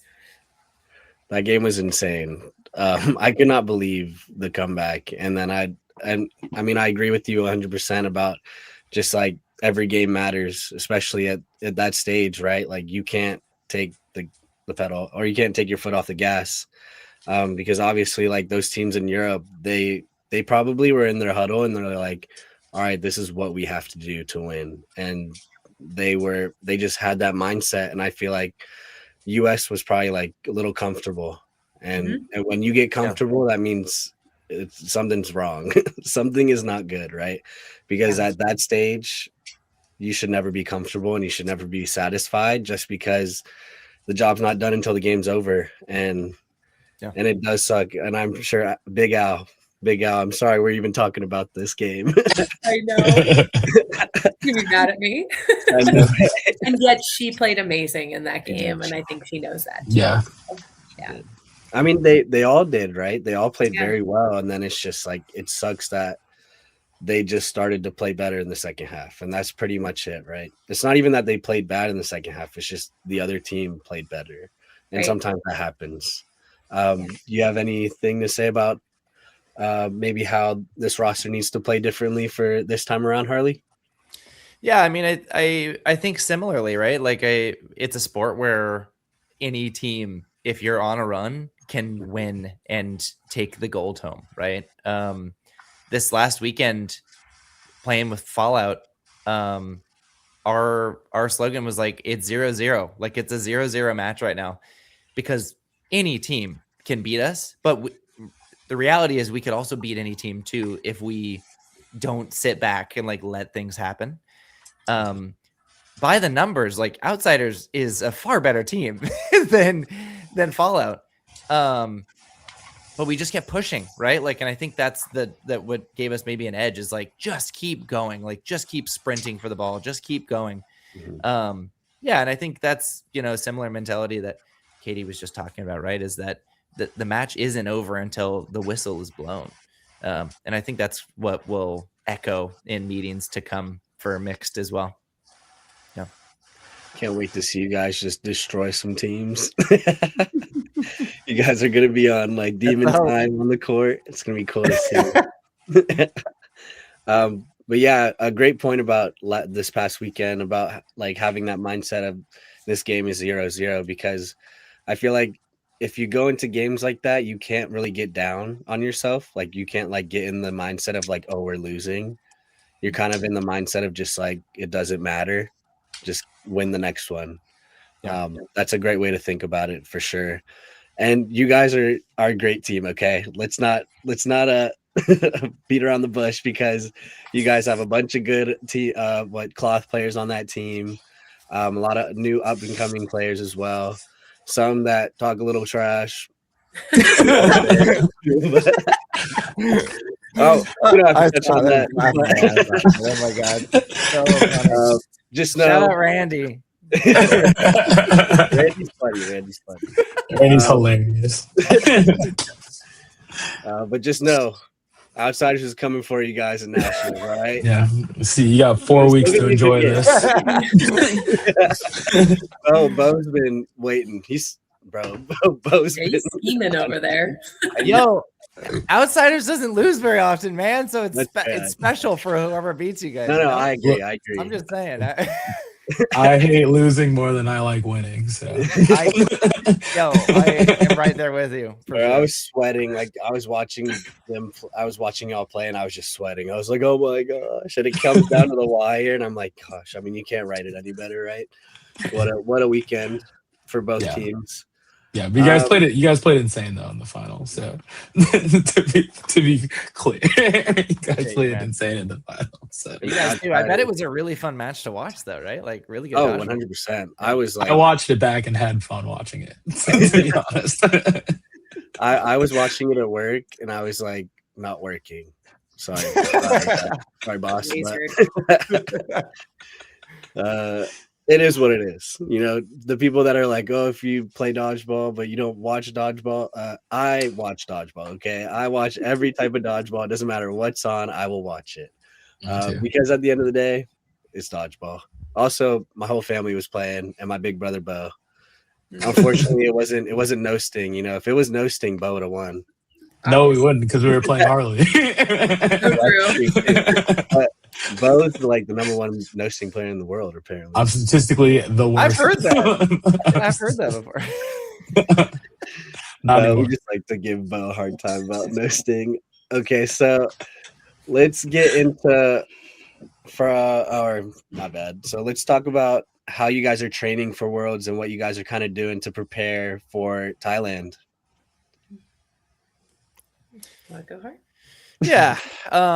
For me, I some of the notes that were given to me was like stamina late in the game. So I've been really trying to work on big rides. I have a fixed speed bike, so like it's really hard to ride.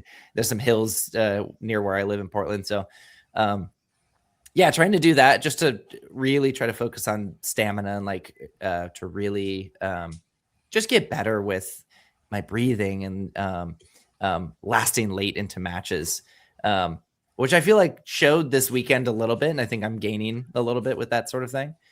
I need to work out more than I do, like traditional workout. My brain is so bad at like, let's go lift or something. I just doesn't work. So I need to figure some shit out, guys. But other than that, I think, like we do Friday practice, USA like practice essentially in Portland. Nice. And it's kind of running drills and mostly drills, but sometimes we'll do scrimmages and stuff, but more of the like high intensity, like USA training sort of stuff. That's awesome to hear, because I know when I was living in Seattle, we used to do that. We'd have like USA Training Day, and I think that really helped me get to where I was for Worlds, just because like you are playing the best in your area, and then most of those players are, you know, on Team USA as well, and it's just iron sharpening iron, and you guys honestly start figuring things out too, like as a team. I was literally practicing. I know last cycle it was like basically the mixed team was Seattle.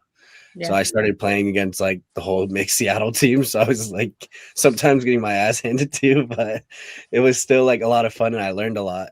But I like the honesty as well, Harley. Like, you're like, I need to get better at just being more consistent and determined. Or but I mean, what I've been doing, and it's been hard for me to even train as well, because like I'm working long days, and then after I'm just like, I have to go to the gym. I'm just like at least 30 minutes to an hour. Sometimes if I can, I get like an hour and a half or two, just because I'm not playing as much dodgeball as I used to. So I'm like, if I'm gonna be able to compete this time around, I'm gonna have to make sure that I'm in better shape than I was the first cycle, which is going to be hard because I was running a lot. I hate running. Me and Bo hate running, so it's tough, right? It's horrible. I used to be a rusher. I'm getting spoiled. I told Eli, I was like, now I get to play left on outsiders, and I don't know exactly what we're gonna do for the men's foam team, but it's looking like I might play left, so I might get spoiled again. So hopefully I don't gain too many lbs, because I might, because I'm eating a lot right now and I need to. What am I doing for training, guys? I'm eating. Do you want to talk a little about what you're doing, Katie? Yeah. I feel like the first kind of when I first made the practice squad in 2025, I was like frantic and like, you know, not quite sure what I wanted to do. And then it was like leading to injury. Like I feel like I hurt my rotator cuff. Like I was just doing kind of the wrong things and like doing too much of the wrong things, I guess. And so I feel like I found kind of a lot of balance. But I talked with Brandon and Tasha in a pretty frank conversation when they told me I was going to cross over, and they were like, you need to be ready to play up to 4 matches a day at Worlds for, you know, and so they were like, you need to be eating a lot more. You need to be like working out and training a lot harder. And so Brandon Renfro put together like a workout plan for the women's cloth team, which has been really helpful just in terms of like, it's mostly stability type stuff, kind of weight training for, you know, your legs, your core, your back and shoulders.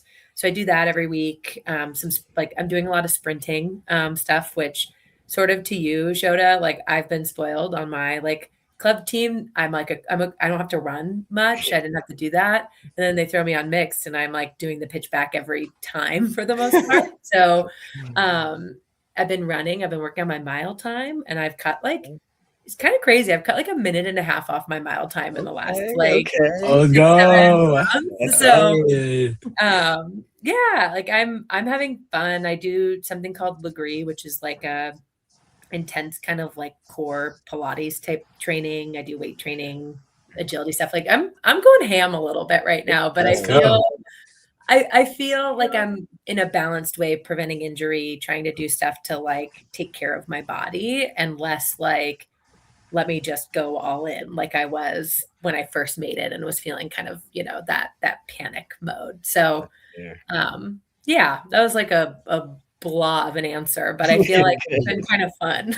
No, that's incredible. I mean, I know when I first made it, I was very, very excited, and I definitely was like, all right, I got to go as much dodgeball as I can. And I definitely like burnt myself out, and I was like throwing the trash balls that I shouldn't have been throwing, and definitely like realized that I was doing too much. So when you get to a point when you're like, let me listen to my body, but also let me still train hard when I can, that's definitely a great like realization, I would say, just because you don't want to burn out. It's very easy to, I would say, burn out, especially in dodgeball, going to all these tournaments, spending your money, and just you just don't, sometimes you just don't realize it, and then by the end of the weekend you're like, oh my gosh, maybe I should wait a little bit until I play.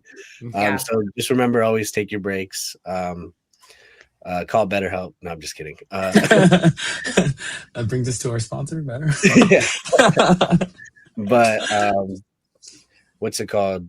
Dang, I blanked. Either way, we'll just transition to the next question. Is there a team that you guys are very excited to play at Worlds, or teams, like multiple? Katie, you probably know better than I. I mean, it was pretty. It was a like wake up call in Vienna. I think like seeing all of those European teams play together. You know, I didn't end up playing mixed in Vienna. I just played on the women's side, but like, you know, the Austrian women, no surprise, are just a force. They're so good. It's impressive. We played the Chechnya team, and they're like young, but they were good. And they were like, they ended up coming back to tie us in the round robin game. And a lot of that was from us making some mistakes that I think we had a 10-person lineup. I know Allie talked to you guys about that, all that stuff, but yeah. So, but that was impressive. So, I don't know. I'm kind of excited to play all of the above, like watching some of the API games last summer and stuff. Like there's some, you know, teams that I think surprised me, like in cloth. So I think kind of everyone is my answer. I'm like very curious, and we got the feedback that we play cloth like a foam players. And so like there's a part of me that knows what they mean by that. And then there's a part of me that I think will learn that at Worlds. I think like getting that feedback, I think there is like advantages to being able to know how to play dodgeball like foam or cloth like foam, just because like that means that they're not thinking that way. And like there's also other aspects in the game that you'll definitely understand. And the only problem is like they've been playing cloth for so long, right? All of those countries. But the thing is like we're learning every year, and like going to that Vienna tournament is definitely something that is going to benefit you guys at the end, because at the end of the day, you're getting culture, you're getting chemistry, and then you get to see all these other countries and to see what they do, to see what works for them, and then maybe you can take it from them and then use it on them next time. So I love doing that. That's my favorite thing to do. Stealing other people's ideas and trying it out yourself. And then you're like, oh, this actually does work pretty well. Yeah. So maybe eventually they'll start stealing some foam stuff from you guys. Who knows? What about you, Harley? You excited to play anybody? Yeah, I'm just happy to be there, man. Like, you know, get the experience. I'm excited to be scared of new people. Like I'll be on the team with all the people I'm scared of currently, right? I haven't played any of the other people that I will be scared of. I mean, all of the above. There's a lot of footage that I have yet to watch of previous Worlds to get some insight. But you know, I've heard some echoes of Northern Ireland and some pretty good, just the mishaps and everything. So yeah, I'm excited to get details from the team and like background on people and stuff like that. But yeah, awesome. I'm just stoked to be there, man. It's gonna be very cool to see you guys play. I'm very excited to see you guys play as well. If I could give y'all like, I guess, one piece of advice, just soak it all in when you're there. It's an incredible environment. Dude, I'm gonna tear up. But you guys work so hard, you know, to make it to this one tournament. So just remember to soak it in. Sorry, but I'm gonna go. He's logging on. I don't know why I'm tearing up. It does like cool. No, it is cool. You get to see a bunch of different countries play the sport that you love. And it's insane when you get there. The amount of countries that are playing, the amount of people that don't even speak your language, but you guys all know how to speak one language, and it's dodgeball. It's incredible. But I'm going to go wipe my tears real quick. And that brings us to our sponsor, BetterHelp. If you need to talk to somebody about anything, even if it's good stuff, Yeah. Go to therapy, friends. Just kidding. Just Aurora, we're good. So we can do a session afterwards. I'm a therapist. I don't work for myself, but Hey, I don't have healthcare right now, so I will take it. That's great. That's crazy.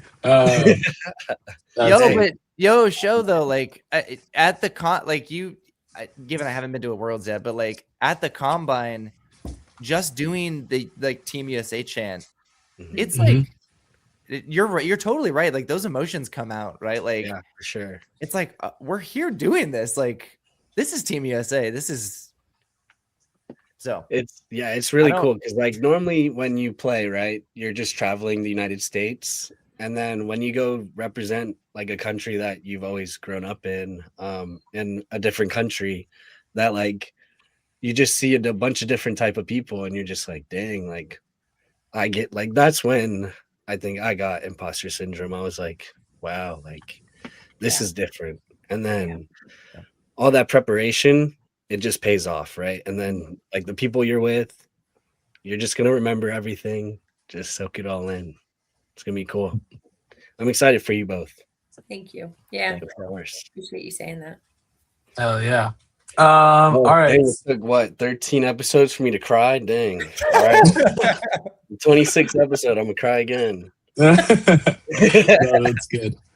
Yeah, but we can get into the crowdsource questions. We have a lot, so we'll try and burn through these so we don't keep you here all night, but we appreciate everybody that sent them in. Obviously you two very popular in the community and people want to get to know you guys. Actually, side note, have either of you guys ever been on a podcast before?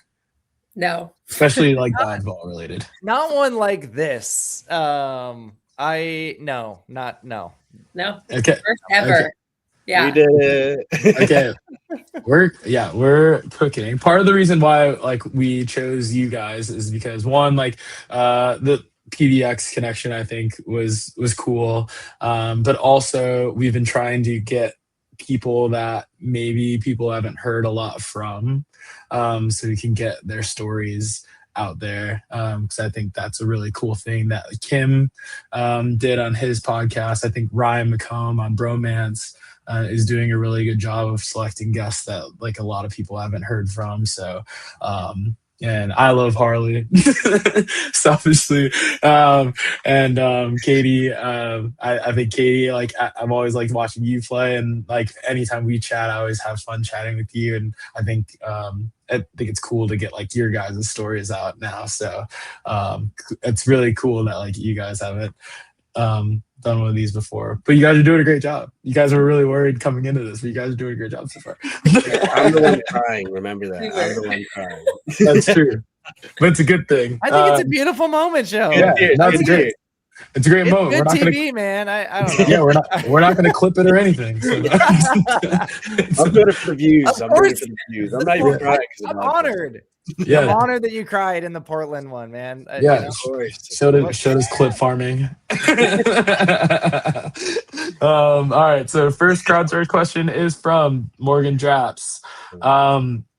Who are your surprise standouts / who impressed you at the Dallas round this last weekend? What do you think, Katie? I'm gonna shout out Duckin' Savages, the women's team. I thought they killed it, and Diane, Kelsey, Sarah Z, so many of the women on that team really like put on a show and have gotten so much better, and they're also just like fucking good vibes to be around. So all of them I think are they're my highlight of the weekend. Yeah, they've been on a good run. They've been on a very good run. East Coast and now the Dallas round. I think they get better every tournament for sure. Cool to see. Yeah. I think who comes to mind is Yeet It, David Ampofo. He almost took fucking beast, dude. I mean, Jesus Christ. I like tried to cross him twice, maybe 3 times, and he's just like, sorry. Like, God damn it, dude. Like, why do I keep doing that? Yeah, he yeah, savage, dude. Yeah, they the whole team, they played really well this weekend. Against Archetype, our mixed team, they played really well. We were like pretty much neck and neck with them the entire time. So yeah, and yeah, I didn't watch too much other. I was focused a lot on Duckin because Kelsey was playing with them this weekend. But what little I saw of Spencer, I saw him killing it too. So shout out, buddy. I think Spencer is really annoying to play. Right. Whenever I've played him in foam or no sting or anything like that, for how tall he is, you can't hit him. Yeah, you can get into this little tiny crouch. And I don't know how he does it, but he's got a good arm. But he's a great blocker. But yeah, really smart player. I think Spencer is a really solid player. So I really like his game a lot. Do you ever Team USA at all? Yeah. Your Spencer? Yeah. You know, it's funny. I think up until this point, he has not been interested in like that being his life. Like he's got other hobbies. He likes to play piano. He's like kind of, you know, a solo wolf in that way of like a lot that he does outside of dodgeball. Cool. But I think watching me go through this, I think watching Harley go through this, Morgan, like I will say Spencer has been someone that like has been there for kind of all of the Portland people training. Like I'm not going to practice this Friday. Spencer's going to go to practice this Friday and train everybody there. And so nice. I don't know if he would put that on the record, but I have a feeling that he would like maybe want to see someday, like, you know, what feedback could I get? And he's been really bit by the cloth bug, I will say. Yeah, I was gonna say I refed one of his games and like he was like it was like effortlessly like just destroying people. Yeah, and like he was like laughing like while he was doing it. I thought it was hilarious. Like he was like commentating himself like as he was like destroying people. I thought it was hilarious. But yeah, because I don't think I've ever like had like a full on conversation with him, but I just thought it was hilarious watching him do that. So shout out Spencer. Joe Martinez asks, do you guys have tattoos and what do they mean? I know Harley has a bunch, but yeah, go for it, Har. Oh gosh, I don't even know how to start. I saw this question, Joe, and or maybe you highlight some of your favorite ones. I don't know. I think I need a second to think because I have too many. Katie, is there any chance you can? Yeah, I have a like silly little cheetah on my bicep that has like rainbow confetti on it, and the cheetah's in little red boot heels. And it's just a Portland Flash artist, and I got the tattoo for my birthday a couple of years ago. I love that little silly guy. I have this like one on my arm here that's from a Rupi Kaur poem. And it's like to the poem is, and here you are living despite it all, which I think is like a beautiful poem and quote. Cool. And I've got a couple little like homages to my grandmas. And I have like a little silly Flash tattoo I got with Harley and a couple of the other Portland people in Vegas. So I have a couple little guys all over. Kind of silly. Cool. My tattoos are a little silly. Nice. Defines your character. I think my favorite tattoo is my Kendrick Lamar To Pimp a Butterfly tattoo.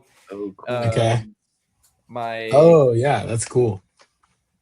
Moth. And yeah, I mean, I've got like a bunch of squiggly artwork that's actually words. We were talking about music earlier. I've got some music out there. So yeah, some of this stuff a lot of it is like music that I've written. So that's pretty cool. Yeah. Close to home. I'm going to have to look at these tattoos. I feel like you're always covered. Like whenever you're at dodgeball tournaments, you're like head to toe, you're like covered. Yeah. So I didn't even know you were that tatted up. That's awesome. We should make like an all tatted team, Harley. See who. Oh yeah, let's do it. Carlock. Yeah. KD's got a bunch. KD's got a bunch. Yeah. Do you have one that was like the most painful one? For me, it is the inside of my elbow. I just got one recently, and you have to have your elbow like totally straight. Shota, you probably have. I think you have some sleeve action, but the elbow, dude, right in the soft spot of the elbow is fucked. Yeah, that's kind of that's fair. Yeah, spicy. No, it's definitely not fun. Yeah. I don't know. I guess I just don't like myself that much because I put myself through excruciating. There are some spots about that in our therapy session after. Yeah, I feel like we do need to like offline talk about this. I get it, guys. I get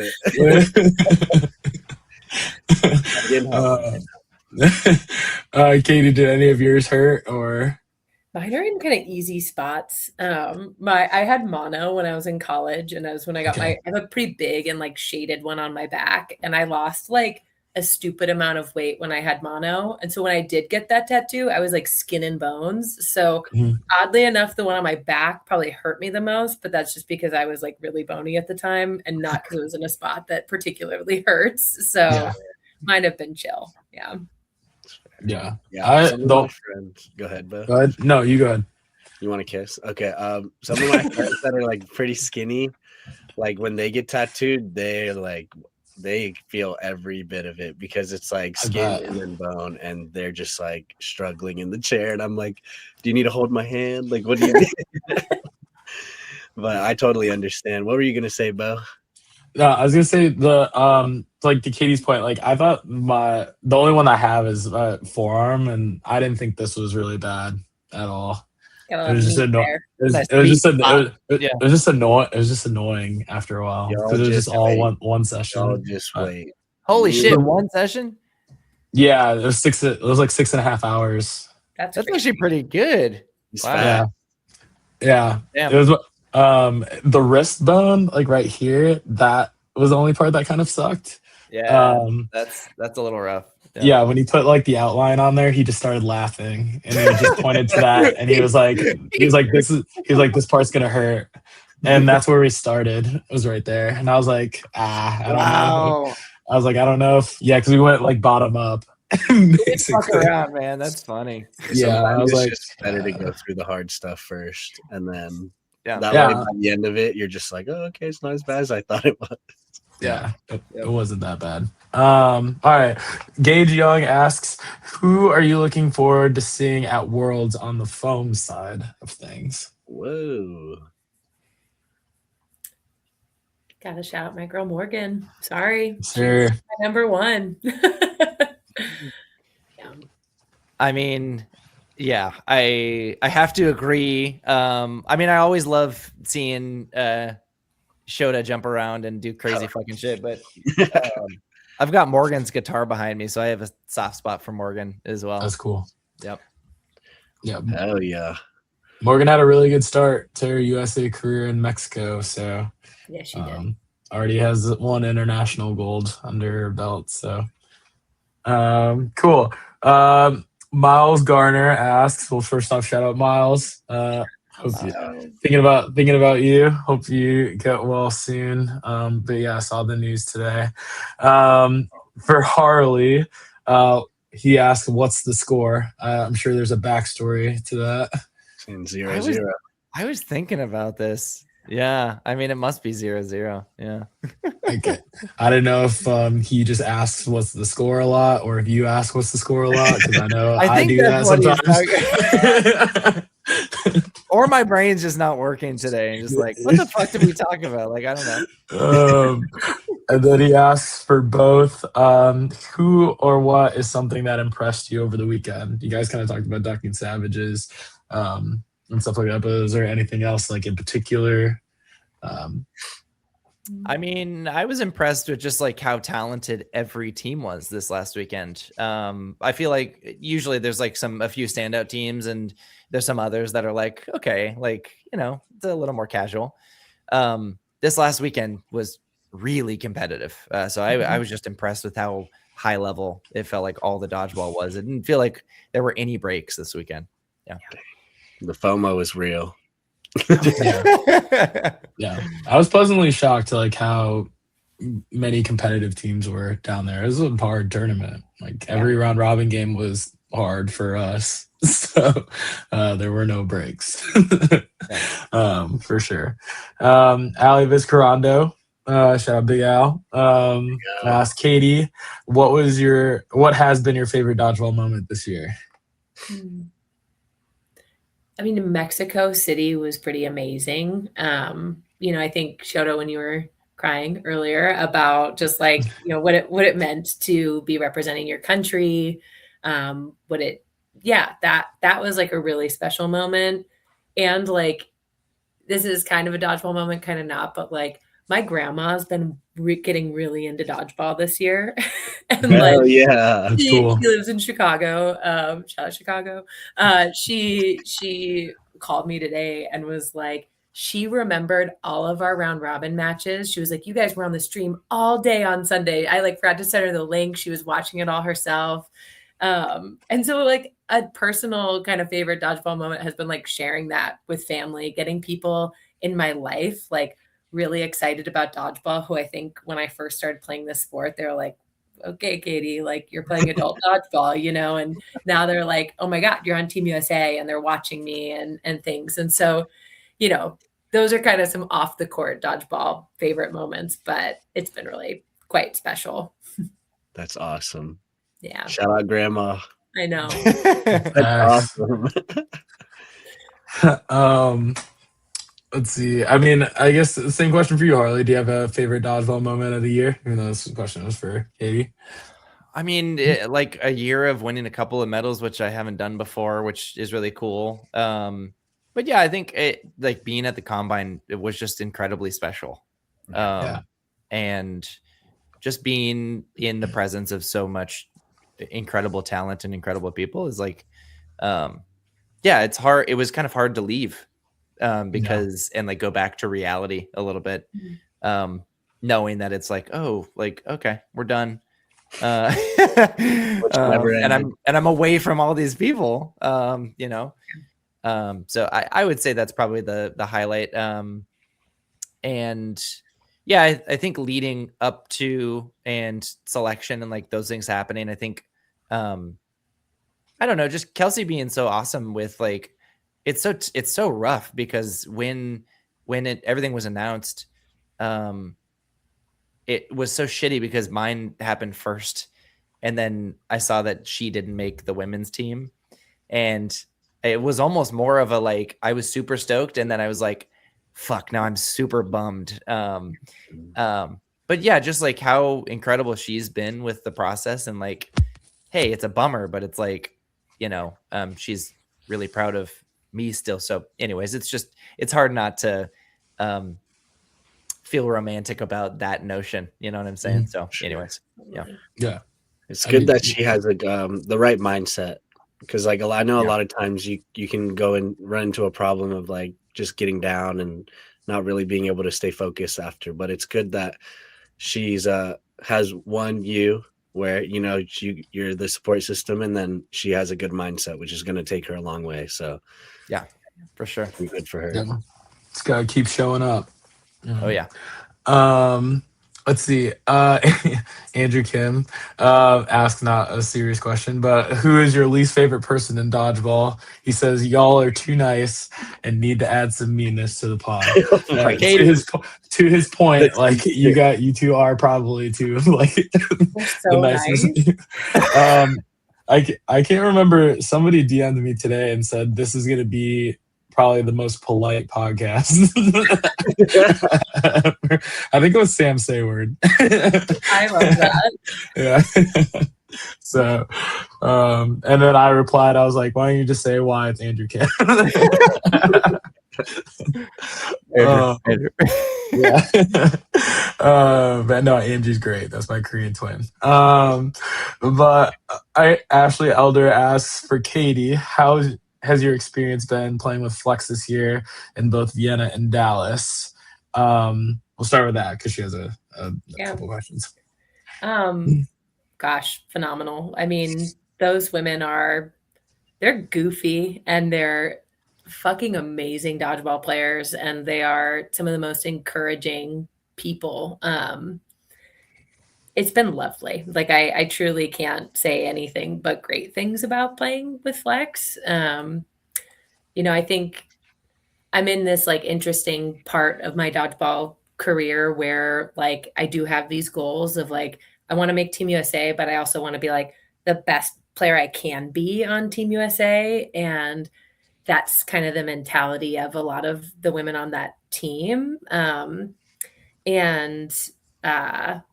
I think I'll break the news and say I'm going to join their roster next year, which is like really exciting, and like comes with some like emotion of leaving my BCB team, who's been like phenomenal to me and some of the like just great. And so, yeah, BCB is like my last tournament is nationals with them, and we're going to have such a good time and kind of close out a really important chapter. And like, I feel really excited about kind of how I think some of these Flex women will help shape me into kind of my next chapter of dodgeball. But they've been great. Like I truly am so grateful for them. Yeah. How much are they signing you for? I know. Yeah. It's exciting. Awesome to hear. That's very awesome to hear. That's cool. Very, very good news. Those group of girls are amazing. I played with them in the Tempe round for mixed, and honestly, they carried us. me, Pierce, and Aaron we're good, but we were nothing with those girls. So that's going to be a very fun team to watch. I mean, Flexes seems like they just get better every year. So they're the best cloth foam team I know. Foam. Yeah. But yeah, the best home team ever. But yeah, no, I totally understand that. Like similar to you, that's why I joined Outsiders this year, is because I have the similar goals as you, and like I felt like I've gotten a lot better this year from learning from Sho and Eli and Kim and Joe and Logan and like everybody on Outsiders, just from like sharing the court with them, like them telling me immediately like when I do something wrong, and like how I can improve stuff like in the moment. Like you're just learning from the best people in the world, and like you just you can't put a price or like anything on that. So yeah, I totally get that from your end, but I'm sure the BCB girls like totally understand and support you too, and they've been nothing but supportive, of course. Like I would have not expected anything else, but I was like overwhelmed with how kind they were when I told them. So yeah. Awesome. That's when you know like they're real friends and they just care about you more than anything. It's a good group of girls right there. Yeah, definitely. And then like tournaments that like Flex doesn't go to and like BCP does go to, like I'm sure you would jump back and like play with them on those for sure. So definitely not like the end of you at BCB for sure. Ashley also asked, what are you most excited about traveling to Worlds this year, and what are you most anxious about? Ooh. Gosh, I'm excited about competition. Like I'm excited for it to just be intense, fun dodgeball. I think I like do a job that can be kind of emotionally rigorous and heavy sometimes. And so when I get to go to a tournament, it is like tuning out all the other things that are happening in my life. And I just get to focus on dodgeball. So that part feels exciting. I'm nervous about making mistakes because people are going to be watching and invested, but it's going to be like, I also have a knowledge it's going to be okay. But what Harley was speaking to with imposter syndrome, like I know I feel a layer of confidence more than I did a year ago. And I think it's probably all going to like zero in on me when we get there. But Spencer's going to be there to support. We actually have a lot of Portland people that are probably going to come out and support us. And so like how fucking awesome is that, That is pretty cool. You're going to make mistakes. It's okay. Shake it off. And my biggest thing when I went to Worlds, I was like, let me get all the mistakes out in round robin. Yeah. That way, by the time I get to playoffs, we're good. and I'm comfortable and I'm confident, just because like that first game you do play at Worlds is like, you're like, oh my gosh, like, I'm literally playing at Worlds, and you get a little, I mean, you get like I mean, for me personally, I got a lot of like, goosebumps. Yep. I was like, oh gosh. And then you're like, I think the biggest thing is like getting that first kill. And then you're just like, okay, I'm good now. I'm ready. Let's go. And then it's like time to rock and roll. And you guys will be totally fine after that. Yeah. Let's see. Lucas has a couple questions, but first says you looked amazing this weekend, or looked amazing on the court this weekend, and then asks, what is your weekly training been like as you prep for nationals and worlds? You guys kind of answered that already. But other question he asked, how do you decompress after a big tournament, and what activities fill you back up? So what do you guys do outside of dodgeball? That's a good question. I've been like doing almost nothing. Hardly walking, right? Like, yeah. Nice. Get them in a wheelchair. Like, normally, like what do you guys like to do outside of dodgeball? Like, I know Harley, you're in a band. You play a lot of music, which is sick. I've seen a lot of the Portland people supporting you at your shows.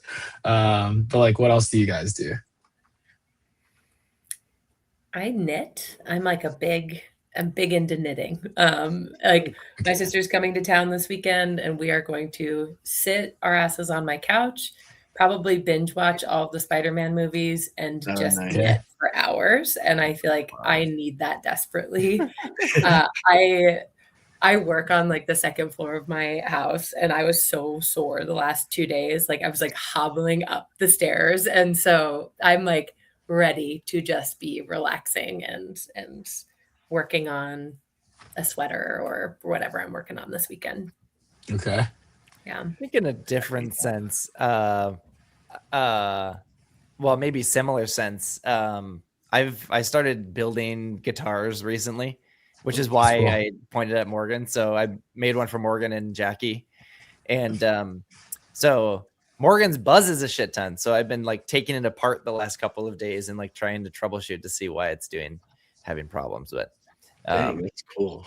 That's what I've been focusing on, which is more technical maybe than, it's kind of nice just to kind of forget what's going on and focus on other shit. But oh yeah, it's good to just like do something and forget time, and just focus on one thing.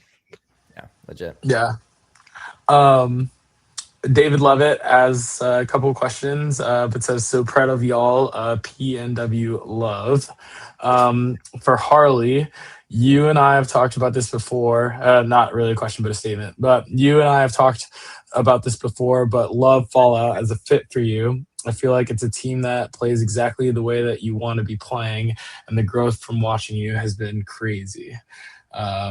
Anything to add or agree with? I do like watching you on Fallout. I think you do fit on that team really well, like when you do play cloth with them, for sure. So I agree with that.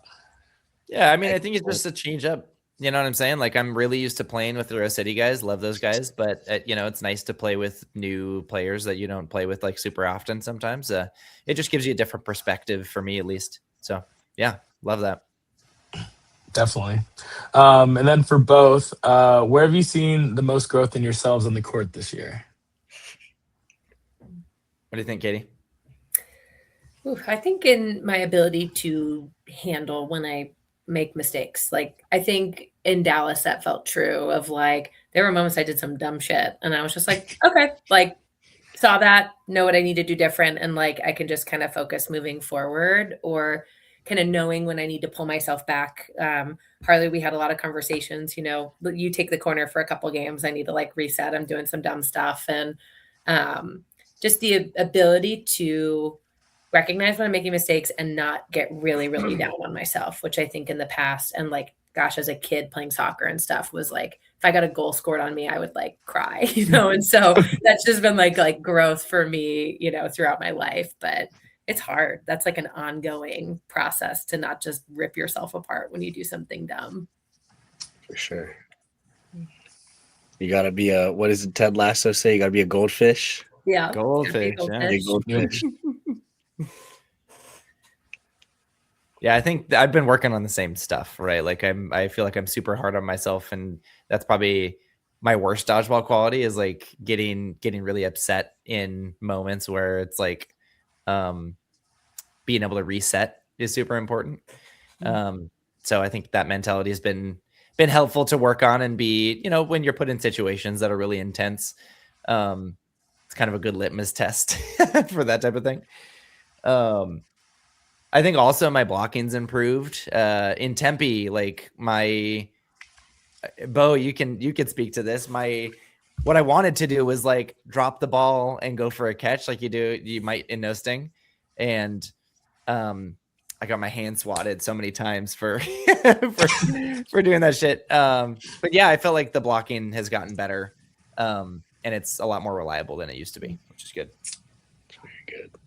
I think one thing I noticed that you got a lot better at too is that since you are such a good catcher, that you would once you caught one, you would start going for ones that you probably didn't need to, and then you would get out. and I think your shot selection on the ones that you go for has gotten a lot better. You don't go for as many. And then the ones you do go for, like you catch at a pretty high rate. So that is one thing that I noticed, like especially this weekend. And when we played together, because when we played together at Tempe, like we talked about, I think we talked about it, or like somebody mentioned like we don't need a catch right now or something. Dylan was on my ass, dude. He was like, "Don't like stop doing that. Like, why are you letting go of the ball?" Yeah. Like, okay, cool. Yeah. Dylan's one to talk to though. Hey, dude, I love to hear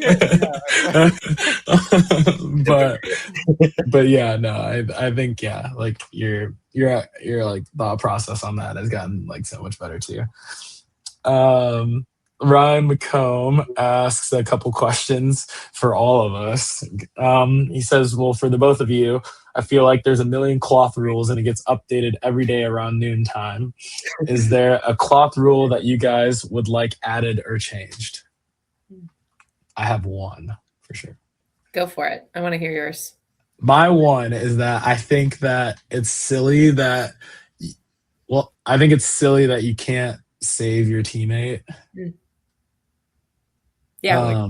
Interesting. Once they get hit, I think, once you get hit, they're out. Because I mean, there's so many ricochets in cloth because the ball is so bouncy, and you guys are so close together.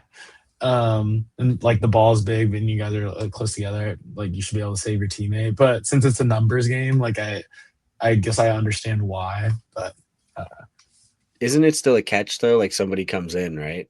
Yeah. Someone comes in, but you can't save. It's like a save. It's just you're not saving the person that gets hit.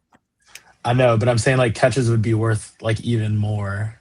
Yeah. Because like that's fair. Yeah. That's fair. You get since numbers are so important.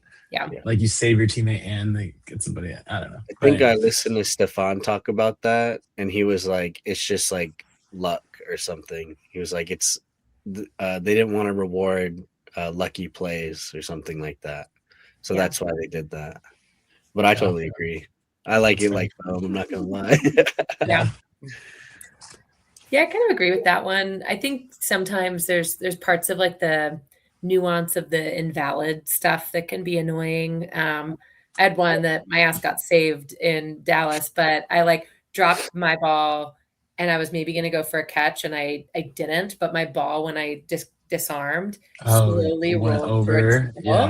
And thankfully the person on the other team grabbed it and brought it over. So it was not an invalid, but I think that's a moment where it's like, yes, I can see where people exploit it. And if you don't have an invalid rule or like, but I think about like, that just feels like unnecessary. Like I'm like the last one in and like, that's going to be a way that I like get out in a game. It just feels kind of dumb. But also I can see where invalids could really get exploited in cloth if they weren't very strict about it. Yeah. What do you think, Harley? I don't know if I have much to add. I do think the ricochet catching thing is kind of more interesting. But understandable with the numbers game. Yeah, I think the biggest thing we were dealing with was not just the invalids this last weekend, just like the difference in how refs were calling it, but also the play 5 call. So I'm interested to see how that will look at Worlds. Because really, I think there was a big difference. Like, there was a big swath of some people were really on it, and like if we're not moving, they're calling it. And others were like letting us take our sweet ass time, you know. So it'll be interesting to see how that plays out as well. One thing that I don't like about cloth versus foam is how much a ref's discretion can impact a game. Yes. So whether it be like an invalid throw, whether it was like 3 feet or whatever it is, a meter away, that could be, to me, to any of us four, that could mean 4 different things. You know what I mean? And then also the play 5 rule. It's like, say it's like a 2v1 and Joe and I have 3 balls and we're coming up to Harley or Katie and you guys are last in, and someone counts quicker than somebody else, and all of a sudden they call play 5 when we don't think, or play ball when play 2 and we don't think that they're going to, and then all of a sudden we have to throw 2. One of us is now vulnerable and like the clock is like running down, and then instead of us winning that set, now we tie it or something because the other person gets hit, and that's really because the ref counted differently. And then in like foam, you just would never have that. But I will say the refs at Worlds are a lot more strict. So yes. You're going to get away with a lot more in Premier Tour tournaments for now. I don't know. I'm sure it'll change in the future, so we can be more conditioned for other refs. But we'll see what happens. Yeah. You'll figure it out quick once you get there. He asks for Katie. He says, hi, congrats. Now that you've played with Flex a few times, is there something that Flex does that you really like and want to bring back to BCB and see them do? Yeah. I think, Bo, you said this with your experience on Outsiders, but like the ability to give real-time feedback and like for that to just be okay, and like, this is what I see, this is what we can do better. I think we've been working on that as a team, but that's something that like, I think because like, you look at like Ali V, probably one of the most competitive people I've ever met in my life. Like she's like hungry to know, like, tell me what I did wrong, tell me what I do better, and like, go in and do it. And then off the court, maybe she'll have questions or thoughts. And so I think some of that ability to just for right now, zeroing in on like, how do we win this game or this next point? And because we're all so close, it can sometimes be hard for us to navigate, like that real-time feedback and the balance of like, how do we just have like a really good time playing together? And like, how do we also fix these like recurring mistakes that I know we can fix to kind of get better. And I'm excited for how we'll do that at Nationals this year. I think we'll be successful with it. Yeah, definitely. Harley, he says, congrats on the dub. He said, you guys are all very talented, but I think it's fair to say that this was a misfit Fallout team. Do you feel like you guys had chemistry from the first series, or was it something that you guys had to develop throughout the day?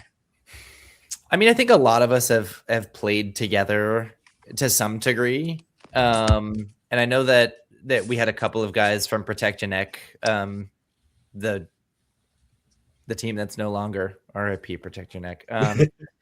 But anyways, Katie, we knew there would be something that would be said during the podcast. Okay, we'll get past that. But anyways, yeah, so like playing with Levi and Nick, who are players that I played against a lot.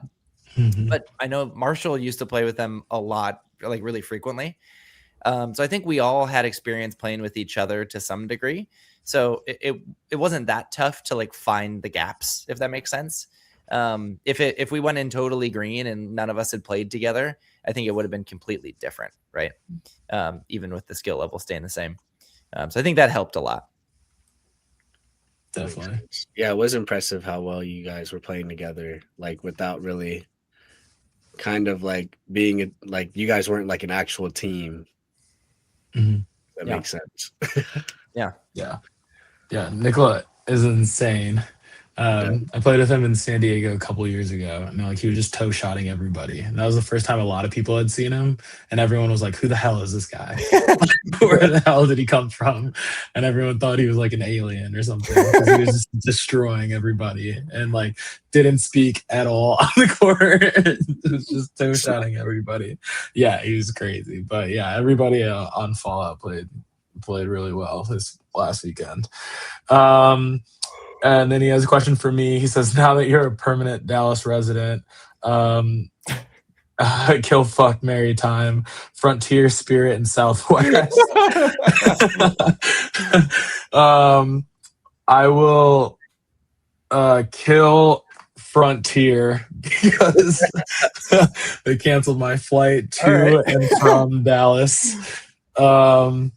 I would F Spirit because since Spirit's gone away, I would never see them again. Not the type of person I am, by the way. Disclaimer. That's yet to be proven, Bo. Disclaimer. And then that's I was gonna say I talk to Shota every day. And then type of guy. Exactly. And then I would marry Southwest because that seems to be the most reliable one out of the three. Even though they don't check bags for free anymore. So oh really? Oh, they're done with that. Yep. That's what I'm saying. We used to be a proper country. now Southwest is making us pay for our checked bags. So walk to tournaments. Exactly. And then he asked for Shota a couple things. You're a devilishly handsome man. What's next with the hair? Dang. I know you're taken. I know I'm taken, but let's go out one day. No, I'm just kidding. I don't know. I might have to grow it back out. My head's cold, or I might need Katie to get me a beanie or something because my head is way too cold. You're literally in Atlanta. I know, but I don't know. It's like I get inside in the AC and my head's cold. You think you'd play with a beanie on though? That's the real question. Oh man, probably not. My head would sweat so much. I think I could. I've been maybe thinking about wearing like a skull cap. I don't know, or maybe like. All right. I used to wear like these the beanie hats. You know what I'm talking about? Like the small one. The skull beanies. Yeah. I like those a lot. So maybe I'll bring that back. Because my head is way too cold right now. That's bring it back, man. It does help with baseball. The baseball, my head's not as hot. And then he asked, how excited are you for ESPN Dodgeball? I assume it's 8.5 pinch. Of course. Hey, if it was, I wouldn't be that mad, okay? Stop it. It was pretty fun. Stop it. We're not I'm very excited for the Ocho. I think when I first started playing dodgeball, that was like one of the first things I saw on or like just on ESPN watching dodgeball. I think I was on my way to the Memphis round. Like we were all driving together to the Memphis round, and I was in the back just literally like live streaming watching the dodgeball portion on the Ocho. And I saw Jeff Juvinko do a backflip, and I was like, I was like freaking out in the car. And then later on they told me, they're like, yeah, we might have staged that. And I was like, oh, why'd you ruin it for me? I mean, but I hope I didn't ruin it for anyone else. My bad. That's fine. I mean, Jeff can do that at any time. He did a one-hand handstand at Worlds to save himself from going out of bounds. He's a freak. Vanilla Gorilla. Vanilla Gorilla. Aaron Greenlee has a couple questions. Says, tell us about how you met your partners. What's it like sharing the court with them? Oh, we lost Katie. Yeah, we did, but she'll be back. Goodbye. At Microsoft Edge. Edge, dude, come on, she's edging. Crazy. Yeah, I met my partner in college. We met playing Giant Jenga in one of the dorm rooms. Wow. And Jenga. yeah. She thought I was a stoner, and I thought she was the most adult woman I had ever met in college. And I was befuddled. And yeah, the rest is history, really. That rocks. What's it like sharing the court with her? It's great. I mean, there's intensities that happen that I feel like some people that you're really close with. So like I think I share some of the same intensities with like some of the RCR guys that I feel like I'm essentially brothers with, right? That's kind of the feeling. Where it's like, sometimes it happened with Archetype once where Kelsey got upset at something that happened, and I think we both kind of like negatively did this thing with each other that maybe couples do sometimes, and we were like, what the fuck, wait, what are we yelling about, like what are we doing? Most of the time it's awesome. Like most of the time it's really cooperative and just a pleasure to play with us on the same side. I don't want to play against Kelsey for sure. So nice. Katie, the question was, tell us how you met your partners and what's it like sharing the court with them. Yeah, Spencer and I met playing dodgeball in Seattle, actually. I was in a relationship before, drama, and Spencer and I just like became really, really good friends. It was like nothing crazy. And I was like, ooh, this person who is my friend is like maybe a better like friend to me than the person I was dating before. And so I know, kind of crazy. And so we started dating pretty shortly after. Actually, my ex and I broke up at the Seattle Classic, the last Seattle Classic that was ever done. Wait, at the tournament? Yeah, it was kind holy of shit. His drama. His family came to watch, and I was like, I have a feeling we're going to be breaking up. So, like, oops. And my ex was long distance, and so it's just like kind of a funny thing. But yeah, Spencer and I started dating like really shortly after that. We've been dating for like 7.5 years, so it's been a long time. He kind of like is my dodgeball career in a way of like, we started basically in Seattle at the same time playing. And I love playing dodgeball with Spencer. I think we had a moment on Archetype, like I was going to play with the Paulson brothers kind of all year for co-ed, and various things have kind of gotten in the way of that. But Spencer decided to get into cloth and make a cloth team after I had told other people I was going to play with them. And I was like, you suck. And so for Dallas, I mean, Dakota's, the best. And I was like, hey, do you mind if Spencer and I play together for this? He was like, of course not, play with him. So it was super fun to play cloth with Spencer, but like Shota has seen like the 3v3. It's always like me, him, and Grace Rowan. Like Grace will play with us instead of Kate, and we'll do that, and we have a lot of fun. And we do have those moments, like Harley said, where like I think over the weekend Spencer just like snapped at me for something. I was like, no, we're not doing that. Like, we just know each other well enough, and we were giggling watching some footage. Like there was one play I think in our round robin honkers match where Spencer gets out and then I get out. I'm pretty sure Cam hit Spencer out and I threw Parky a catch, and we're on opposite sides of the court and we're like talking to each other like, oh, this is what we did wrong. Like so you can kind of see us talking across the court to each other about strategy and things. But long story, we have a lot of fun playing dodgeball together. Nice. Yeah. Wow. Spencer, steal your girl, Dallas. Yeah. My guy. Yeah. That rocks. I know when it comes to playing with Aurora, she checks me quite a bit. So because I get too competitive and then I kind of lose my I guess my head of where I am, and like I'm like, oh yeah, you're right. I'm doing too much right now. Yeah. And if she doesn't do it, then Kathy does it. And if she doesn't do it, Eli does it. And if I get to Eli, that's when I know I messed up. I'm like, yeah. To Harley's point, I don't like playing against them. I remember in Tempe, our mixed teams played each other, And I like had said something to the ref, and Spencer was like, "Are you the captain?" And I was like, I don't ever know. And the answer was no, I was not. I am right now. Yeah. That's funny. Aaron also asked, PDX teams are well known for being honest and a joy to line up against. Do you think there's a special sauce to keeping your teams cool-headed and kind? I love that you think that, Aaron. Thank you. Yeah. It's really kind of you. I don't know what do you think the special sauce is, Katie?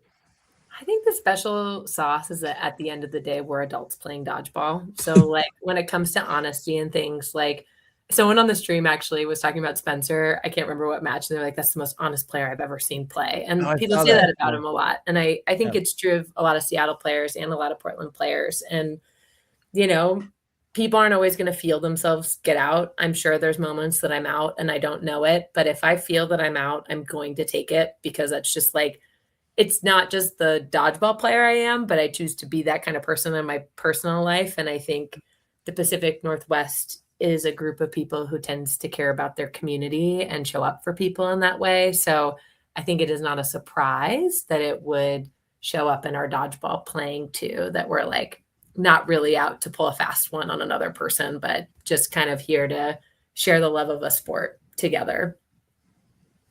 Yeah. It's the fresh air. Yeah. Yeah.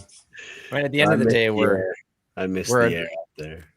You don't miss it right now, Shota. It's like air quality is like 200 right now from the wildfires. Oh yeah, it's awful. Right. Yeah. Dang. Yeah.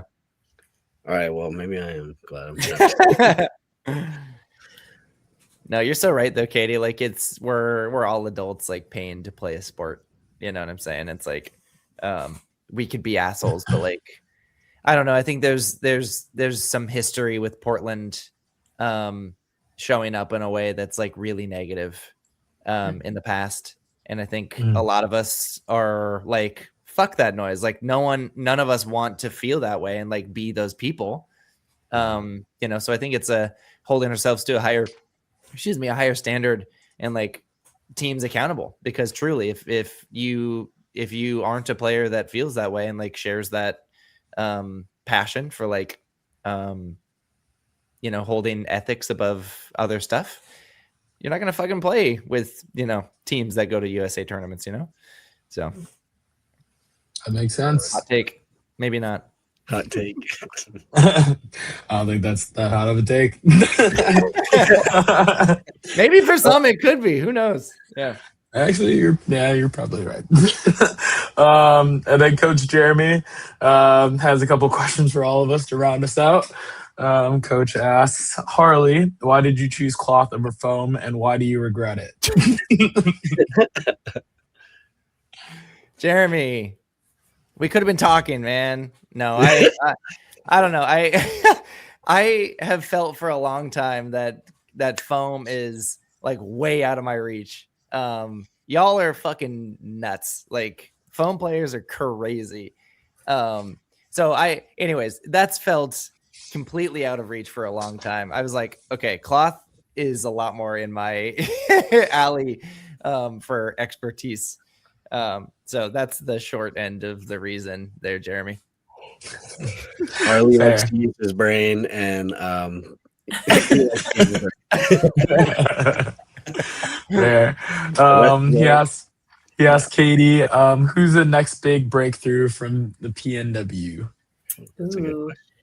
Well, I'm not playing with Archetype at Nationals, and a sadness that I'm not, but there is a player from Portland named Ira who is going to make her like USA dodgeball debut. And she's just like a spicy player. Like talk about someone like Shota, you've probably seen her at a Portland tournament. You might recognize her when you see her, but, phenomenal. And there's like raw talent and chaos. And I think she'll bring like fun energy to that team. And I have a feeling when she plays USA dodgeball a little bit, she'll get the bug, and she's great. Yeah. Let's go. Agreed. Yeah. We need more people to get bit by the bug. Mm-hmm. Drink that Kool-Aid, people. I like it. And then he asks me, Bo, have you considered another airline? Yes, coach, I have.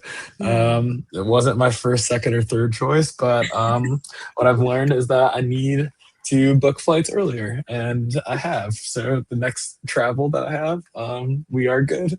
So and not on Frontier, so we should be good to go. Thankfully, Nationals is in your backyard, so you don't have to worry about a canceled flight. Until we see a story that I hit a pothole and I have a flat tire or something.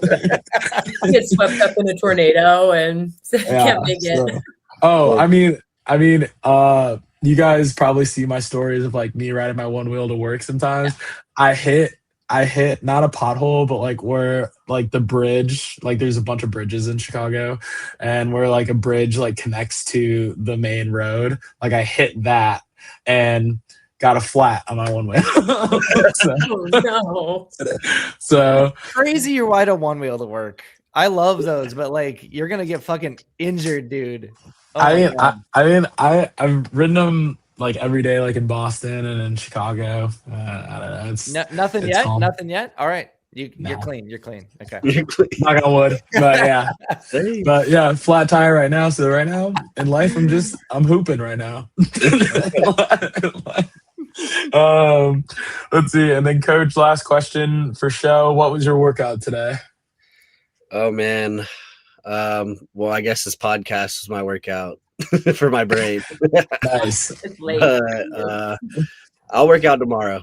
Sorry, Jeremy. Today it was I normally work out after work, so couldn't get that. I forced myself to run today. Yeah, my workout was eating Costco pizza for dinner. Nice. So hey, there you go. There you go. Hey, sometimes you just got to treat yourself. People sleep on Costco pizza. Pretty good. Pretty solid. Cool. All right. Well, thanks for everyone that sent in all the crowdsourced questions. Obviously, you guys got a lot of love from everybody in the community. All right. So thank you both for joining us again. Any last shout outs from you guys? And then last question from us. Who do you want to see on a future episode? Oh, who would be good on a podcast? Who would be a wild card? That's who I want to see. I mean, I kind of want to see Luann on the podcast just to kind of make fun of her at the same time. Like her on a podcast, I think would bring me a lot of joy, but maybe not for the same reasons everyone else. So I'm gonna say Luann. Okay, I like that. Oh man, I've talked to Luann. I think we could make it work. Yeah, I talked to Luann. Luann's actually like very funny. She is. I think she's hilarious. She's like when we hung out in New Zealand. Yeah, I think she's funny. I was dying. Her and Ali B, Big Al, just made me die. Super funny. What about you? Get Morgan on here. Yeah, Morgan Draft. There you go. Yeah. Maybe we do like another series where we kind of do like a pre-cap of Worlds. Maybe we'll just have like one guest, and that way it'll be a little bit quicker. Yeah. And then I think that's a good idea. A lot of options. Yeah. Morgan has to be fun to talk to. She recently just sent I think like a little dang it, what's it called? A little like workout plan for Aurora to like kind of work on her arm and fix her arm. So shout out to Morgan for that. All these people fixing the Hashimoto's arms. Yeah, fact. Shout out Zach Fernald. Yeah, Zach Fernald. Yeah, he's fixed my arm too. So I'm thankful for him. I just think ibuprofen is my candy of choice. Every tournament. Yeah. I probably go through like 8 in a day. My liver's probably cooked. But that goes back to baseball. So, but any last shout outs from you guys? Shout out to Portland. Portland, Kayla, Jackie, everyone. Vortex. Yeah, the whole family. Yeah. Oh, yeah. Nice. Hell yeah. Well, awesome. We appreciate you guys being on. This podcast episode will be on Spotify, iHeartRadio, Amazon Music, and what have I missed? Share, Apple Podcast. like, Yeah. repost. Yeah. Spotify, out there. iHeartRadio. That's the other one. Yeah. So any streaming platform you can think of, this episode will be on it. And then I said this last episode, but I've been really bad about putting these on YouTube. I'll put this one and all the most recent ones on YouTube. But yeah, the audio will be on Spotify later tonight. So thank you guys for being on again. It was a lot of fun. Hopefully you guys had fun. Yeah. It wasn't too bad. Thanks for having me. me. Shout out Katie's grandma. Shout out to my grandma. And edging, Katie. And edging. I had to return to Edge. And shout out Microsoft Edge. So, all right. We'll see you guys later. Bye.